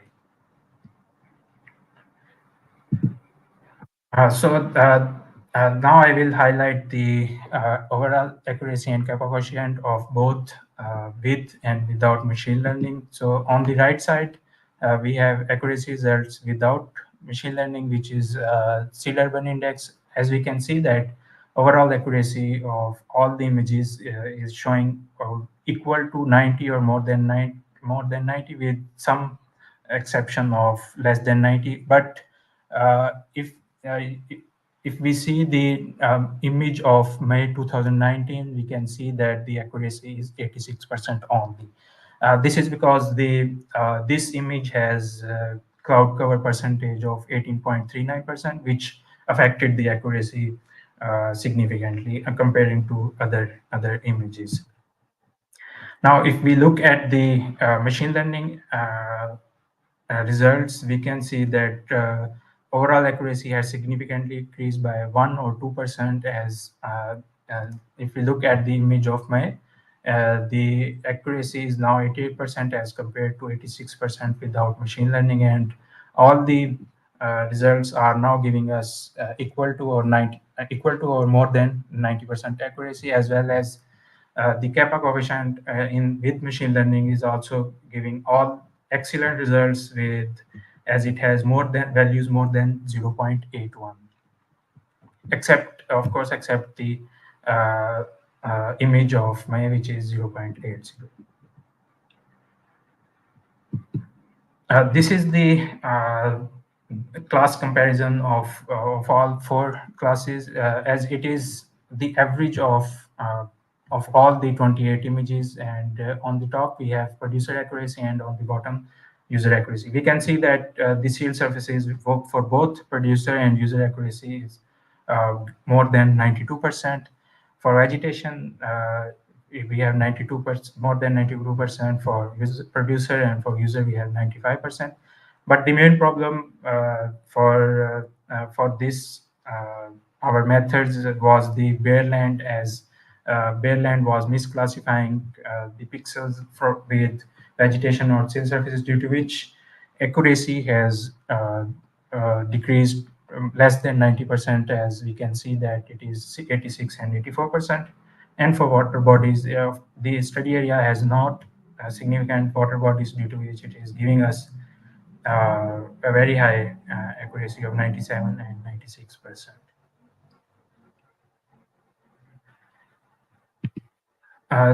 This is the consistency analysis of just SUI, and there is a large variations of our results in the year of 2020, as the results are varying from 0.78% to 0.95%. Sorry, 0.95 kappa coefficient values. And similarly, for the overall accuracy, it is also the same trend was observed for the year 2020, but the other years are giving us more or less consistent results in terms of accuracy. So we can not. Yes, it is imminent that cloud cover has impacted image quality, but still it gave us better results, except the year of, the image of May 2019. And bare soil class was the problem, as it was misclassifying with vegetation and seal surfaces, despite of implementing thresholding techniques, and it's not ideal, but it still enhanced our results overall.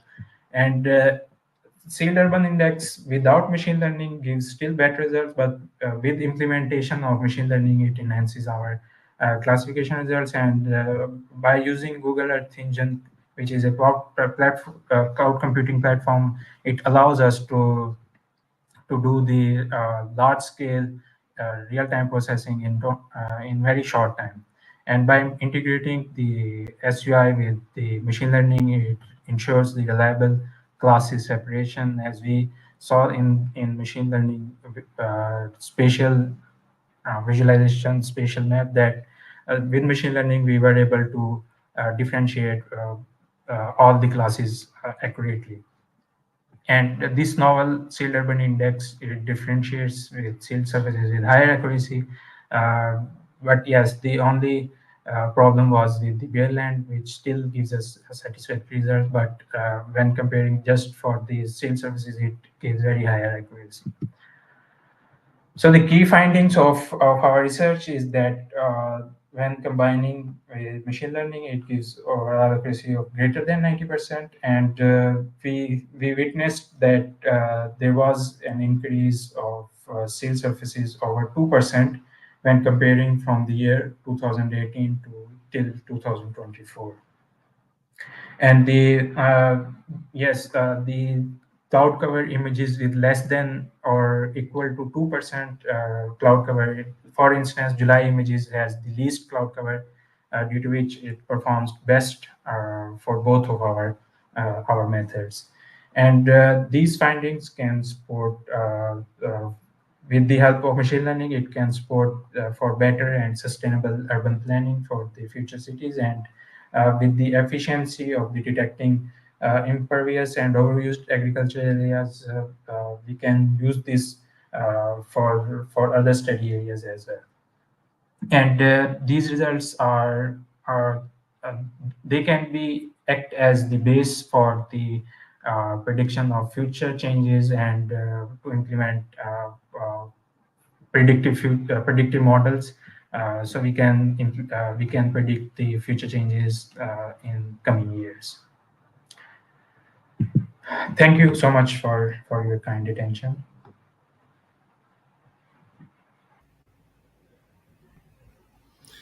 Thank you very much, Assad. Any question from the audience?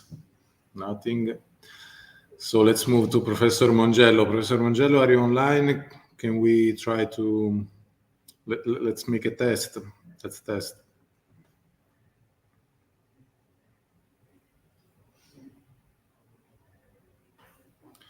Can you share your screen?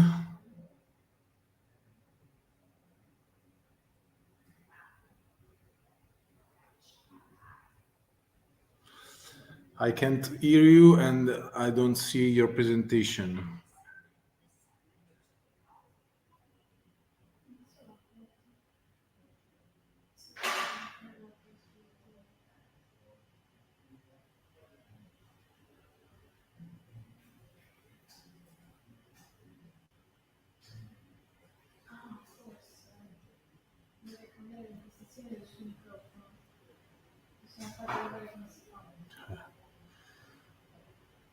No, sorry, I can't see you.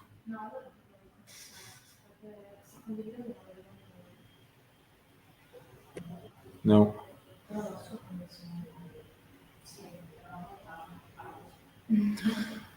So, Professor, are you using your phone to connect? Are you connecting with the hotspot?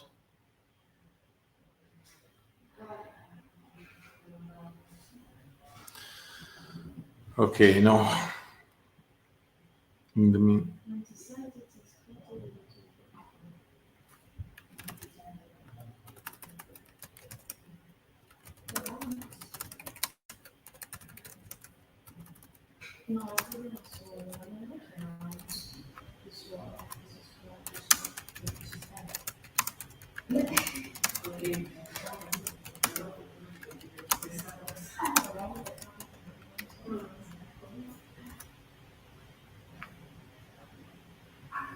Mm.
Okay, in the meantime, we will move to the next presentation that it's me.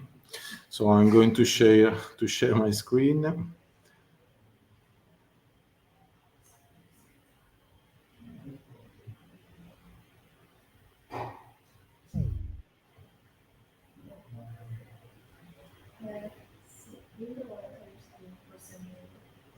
L'entire screen, va bene, sì, così siamo sicuri.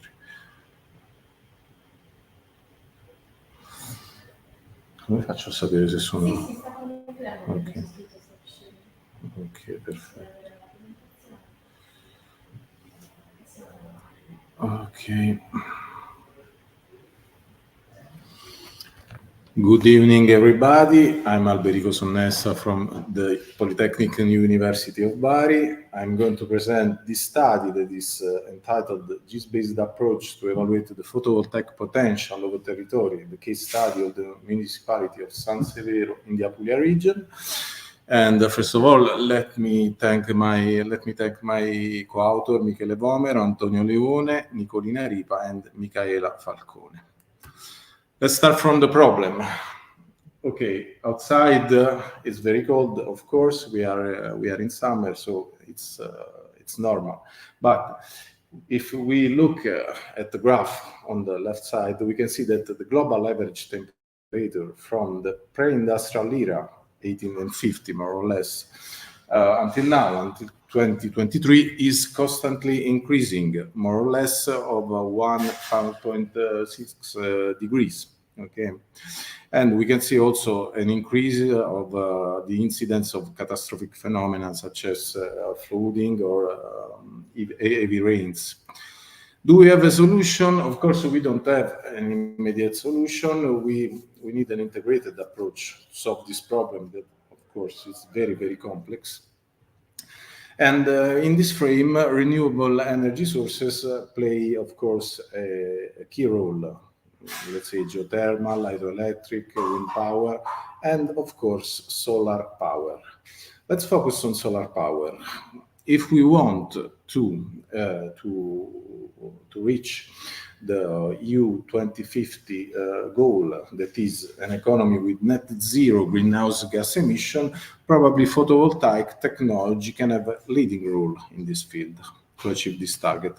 Why photovoltaic technology? Of course, because it is a sustainable solution. And in the case of agrivoltaic system, APV, shared use of land for food and energy, let's say the production of energy doesn't compete with food production. Okay. Let me introduce our case study. That is the municipality of San Severo in the Apulia region, that red dot there. Why San Severo? San Severo is, as I told you, in the southern part of Italy, so is characterized by high average solar irradiation values, and this make it highly suitable for PV. Which is our research objective, is to explore the effectiveness of GIS for evaluating the solar potential of a photovoltaic system on one side existing buildings, and on the other side on agricultural areas, so the potential of agrivoltaic in this area. What did we do? These are the key steps of this study. First of all, we built up a GIS model by delimiting our study area. So by retrieving some basic layers, orthophoto, regional cartography, and cadastral data, very important to compute the available surfaces. We compute the energy demand by using some public databases, such as the ISTAT database, that is the database from the Italian Statistical Institute, and some data from Terna SPA, that is the main provider of electricity in Italy. After that, we identified the suitable areas by following the Italian and European legislative requirements. And at the end of the study, we quantified the potential energy production both at urban and rural scale.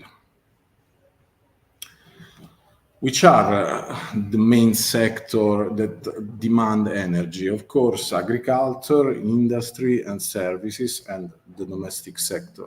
The total demand of energy in the San Severo area is more or less 150 gigawatt per year, while the production from of course renewable energy is more or less 7 gigawatt per year. So we have a deficit of 146 gigawatt per year, a very high deficit between the demand and the production from renewable energies.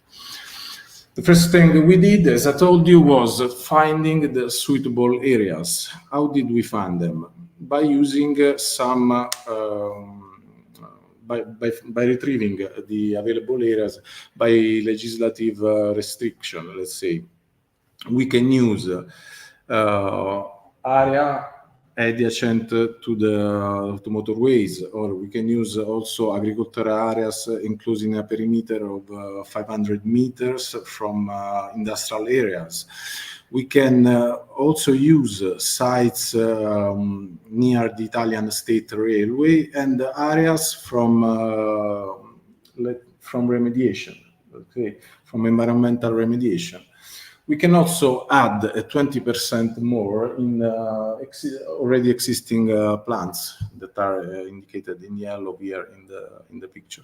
So these are the area that we can use for agrivoltaic. What we can't use is depicted here in the slide. Okay, of course we can't use area the consolidated city. This is very intuitive. Let's say we can use woods area covered by green. We can use area characterized by situation of hydrogeological instability or area delimited in the hydrogeological asset plan of the Apulia region. We can use wetlands and also archaeological areas or area of particular historical interest, let's say like ship tracks, for example. So the most difficult part was translating the laws, the regulation into layers, because these layers are not available. We built up these layers from scratch. And the net area available for photovoltaic is the one you can see here in the picture in brown, in light brown, in orange. That is more or less 1,200 hectares. So now we got the area. We have to compute we have to assess the agrivoltaic potential.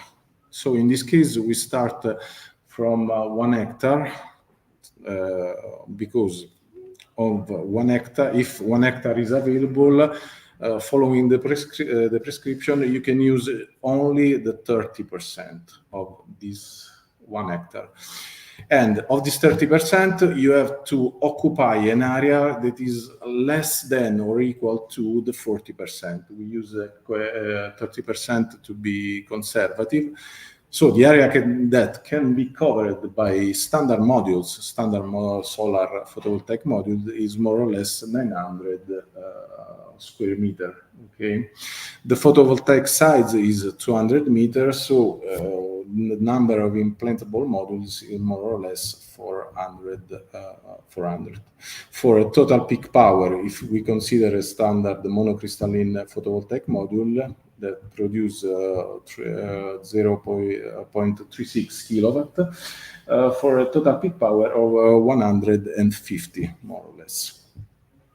So, using a fundamental tool that has been developed by the GRC Center in Europe, that is PVGIS, that provides information on solar radiation and photovoltaic system performance for any location in the world, except, of course, for the North and the South Pole, we can compute the total PV annual production, also taking into account the power loss due to the power loss that we have in the plants. that is more or less around 20%. So the net annual production in gigawatt is around 0.24 gigawatt per hectare and per year. So we, in this way, we derived an agrivoltaic potential indicator. We did more or less the same by considering the roof, the available roof. So we know that in the considered area, by using the GIS, the suitable roofs for installing PV plants is more or less the 64% of the urban built area, and we have to reduce a further 60% for, of course, for panel spacing, because panel need maintenance, of course. Again, using PVGs, we computed the energy produced for in gigawatt per year, and following the Italian and the European regulation, to be precise, according to the provision of the Italian Electrotechnical Committee, that is CIE, following that, the minimum usable surface for 1 kilowatt of peak is 4.26 square meter. And because of the coverage ratio must be the 50% of the available, must be, okay, the panel must cover the 50% of the total area. The minimum usable surface area for 1 kilowatt power generation is more or less around 8 meter. Okay, for a photovoltaic potential indicator of 138 kilowatt for square meter for year. Okay, so we have on one side the areas or the hectare, that of course is the same. On the other side, we have the two potential for the agrivoltaic and the panel on the roof, for a total annual production that could be around 350 gigawatt per year. So we could produce in that area, if the calculation was performed well, I don't know, but we could produce 350 gigawatt per year, while the demand is 150 gigawatt per year. So the potential production significantly exceed the current needs. So just some concluding remarks. The GIS represent, in this case, a very powerful tool. In the case, of course, following the Italian case, is very highly replicable because it is highly flexible, and under certain conditions, so PV represents a real alternative to traditional energy sources, as we demonstrated.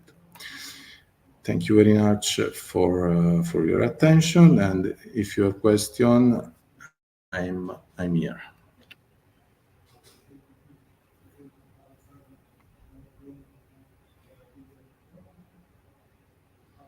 No question?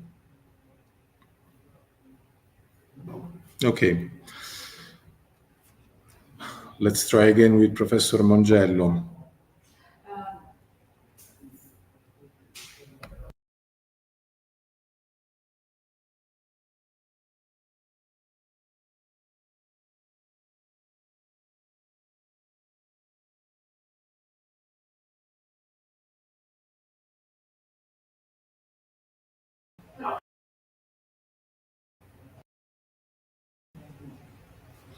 Ok, professore, se vuole può, come ha concordato con Alessandra, può provare a presentare le slide con i commenti, ma noi non vediamo neanche lo schermo, però.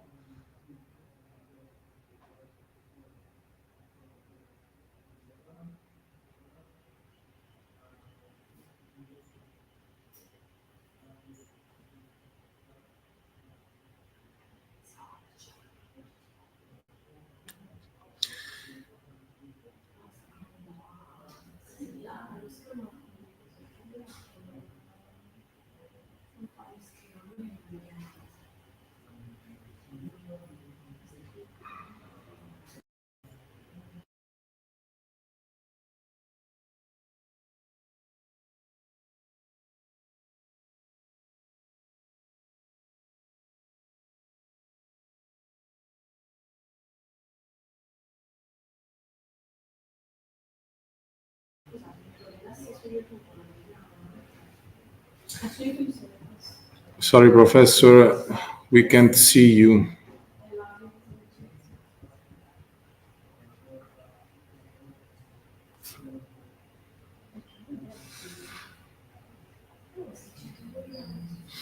Sorry, we can solve with this issue. We have to move to the next presentation, and we will leave your presentation as the last presentation.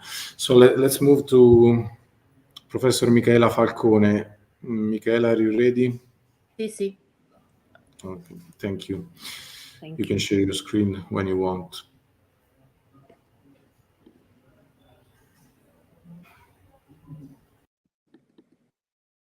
It's okay? Yes, it's okay. Oh, okay. The Thank floor you. is yours. Okay, thank you.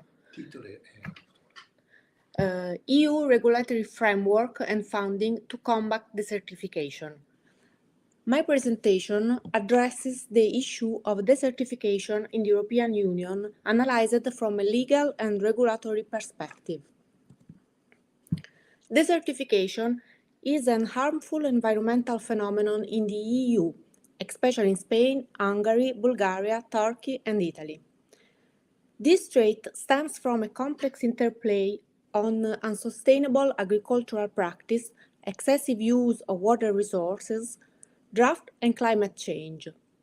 The combination of these natural and human-induced factors make desertification particularly challenging.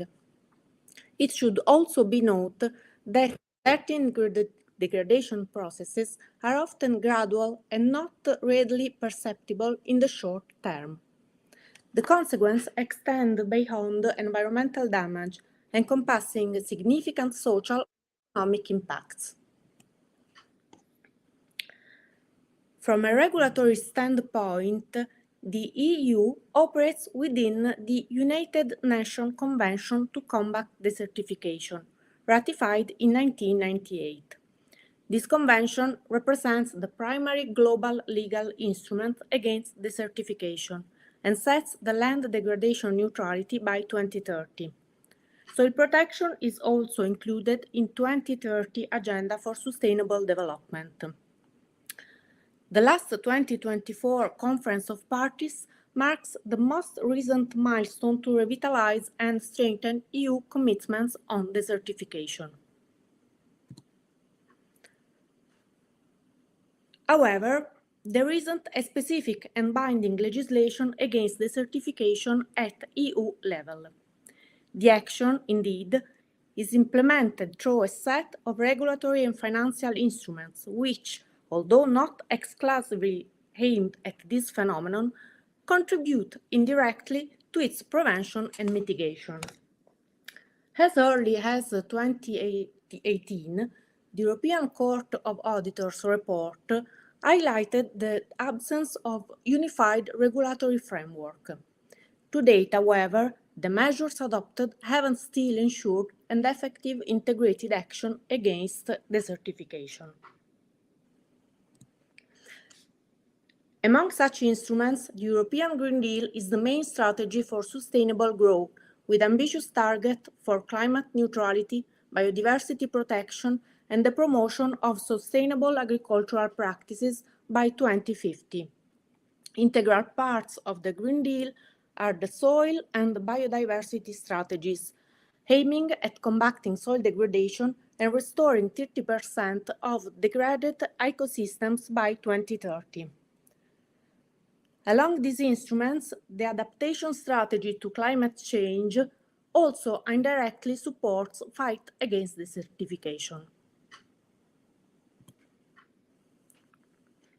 With its direct payments and rural development measures, the Common Agricultural Policy supports sustainable soil management and climate adaptation in the most vulnerable European areas.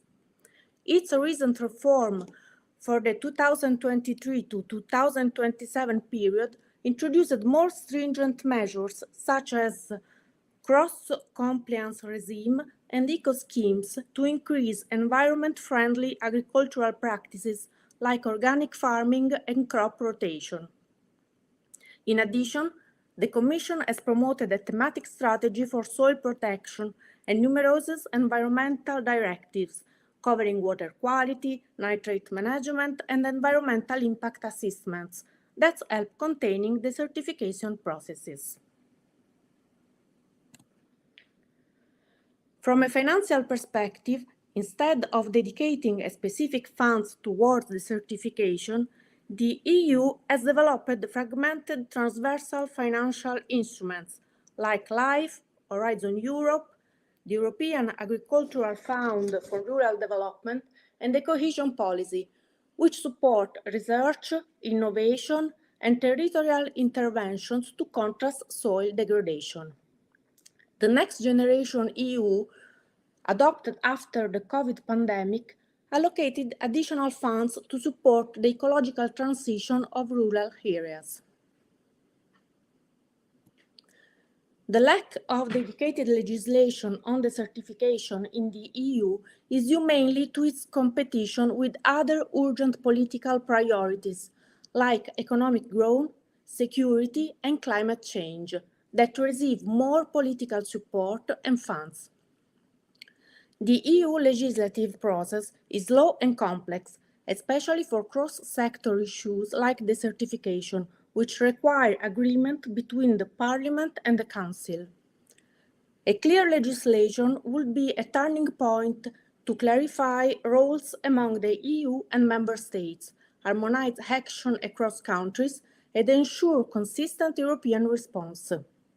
There is need to integrate international commitments, to promote regional solidarity, and to allow enforce the Court of Justice rules uniformly, improving monitoring, data collection, and funding access for sustainable land management.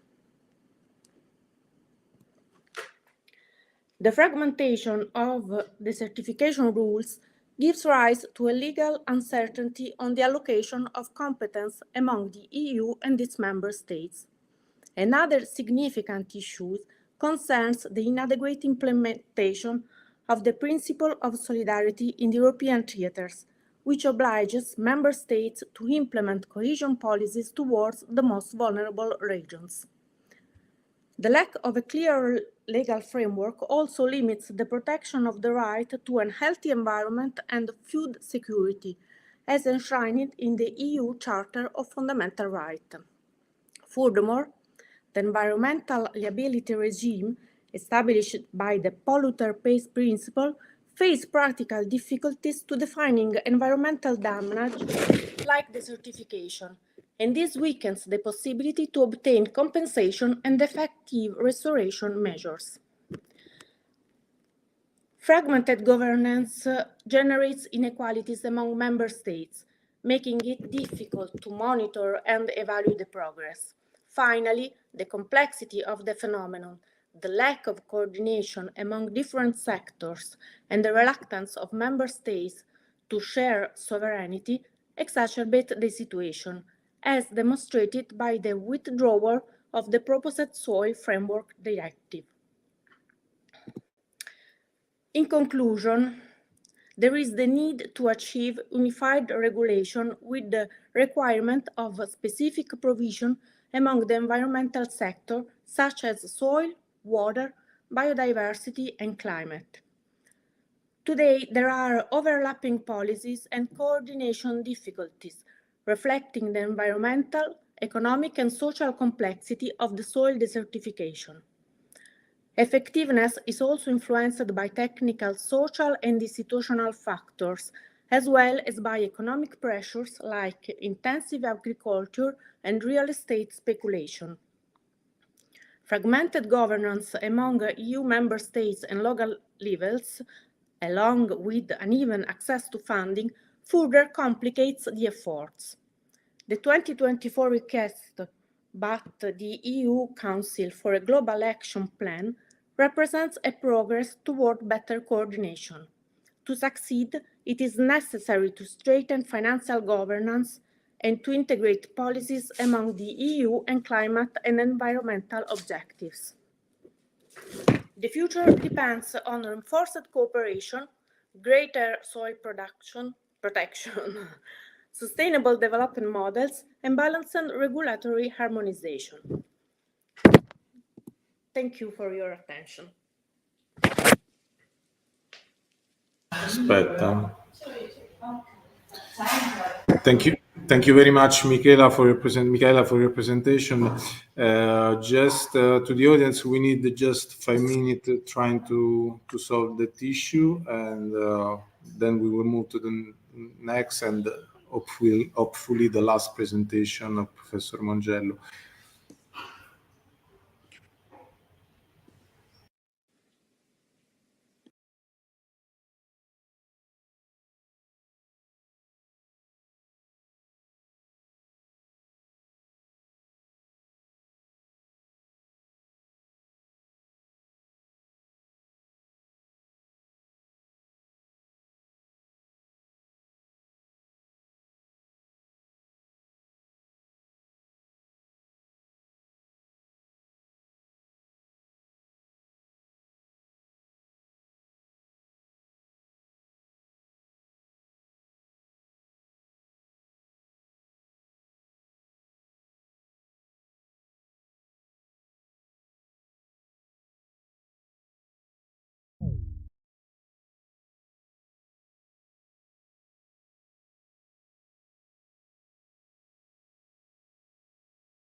So, Professor, I'm going to present your presentation, of course. So I beg your pardon. For mistakes, for every mistake. Okay. The presentation is about the retroplanning, a time machine for cultural heritage, the urban gate of San Leonardo in Barletta, by Professor Giovanni Mongello.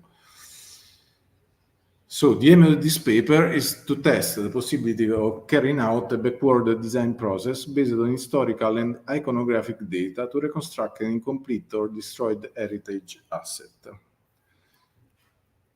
This, on the image, you can see the orthophoto of the city of Barletta and the location of the San Leonardo Gate. The technique was applied to the San Leonardo Gate in Barletta, which is in the south of Italy, of course, in the Apulia region, which no longer exists today, but of which some artifacts are preserved. Gate San Leonardo was located near the castle of the city of Barletta, and today, where the gate was built, there's a very wide road. Okay, you can see it in Google Map on the right part of the image. How is performed this reconstruction? Okay, digital and traditional information are gathered together using search engines, online archives, and image archives. Then an architectural survey has been performed, collecting, of course, existing survey and performing a new survey of the status quo using a 3D laser scanner and also a photogrammetric survey. Then the 2D and 3D graphics has been defined by identifying the historical context at the construction phases. The model, the 2D and 3D model has been developed. Okay, comparison, analysis, and verification of released data in the digital model by defining the final 3D model, the 2D representation to support the 3D model, and finally the definition of the layout to be presented to the public, and a static and interactive video. The production of a static and interactive video. At the basis of the process, in addition to historical and iconographic research, it is necessary to investigate the construction techniques and materials in use at the time of the architectural artifact to be reconstructed, which is essential in order to create a model of the work as close as possible to the original. In this case, of greater relevance are the original drawings of the cultural heritage. Here we have had access to some drawings and sketches made for the restoration work carried out in 1925. Okay. And in addition to the original drawings from the restoration period found in the Bari State Archives, an important contribution to the creation of the 3D digital model of the gate was made by the slab of the inscription and the two coats of arms of the city of Barletta, preserved in the city's civic museum. From these elements, fundamental measurements were taken to define the realistic 3D model. And then, by mapping the stone artifacts of and the dimension indicated on the plans for the restoration, the actual dimension of Porta San Leonardo were deduced for the creation of a realistic digital model. Okay, so here you can see the 2D design, some cross-section and the west elevation. After the validation of the measurements acquired from the drawings, sketches, and the survey of the artifacts, the 2D drawings of the San Leonardo Gate were elaborated as a starting point for the elaboration of the 3D digital model. This phase involves knowledge of the rules of representation and the technique inherent in the use of CAD. Okay, so this is, I suppose, the model built in CAD. Okay. Various modeling techniques were used to construct the 3D digital model. For the coats of arms, photogrammetry was used, and then the 3D model was created to be applied to the elevation. And here we can see the phase of creation of the photorealistic model of the coat of arms of the city of Barletta.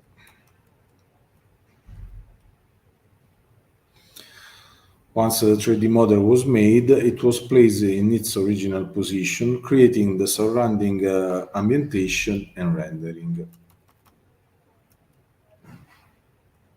Here we see the photo rendering on the San Leonardo Gate with the setting of the time when it exists.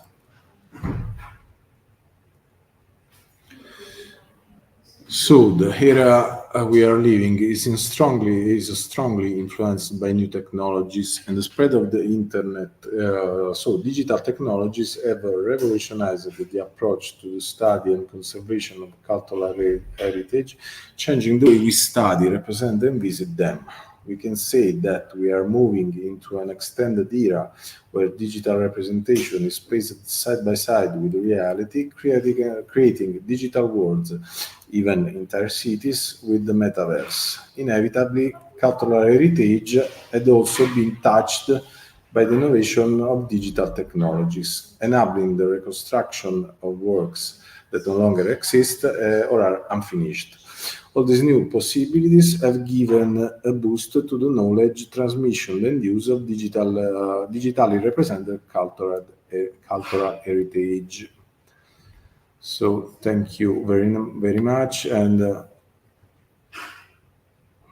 sorry.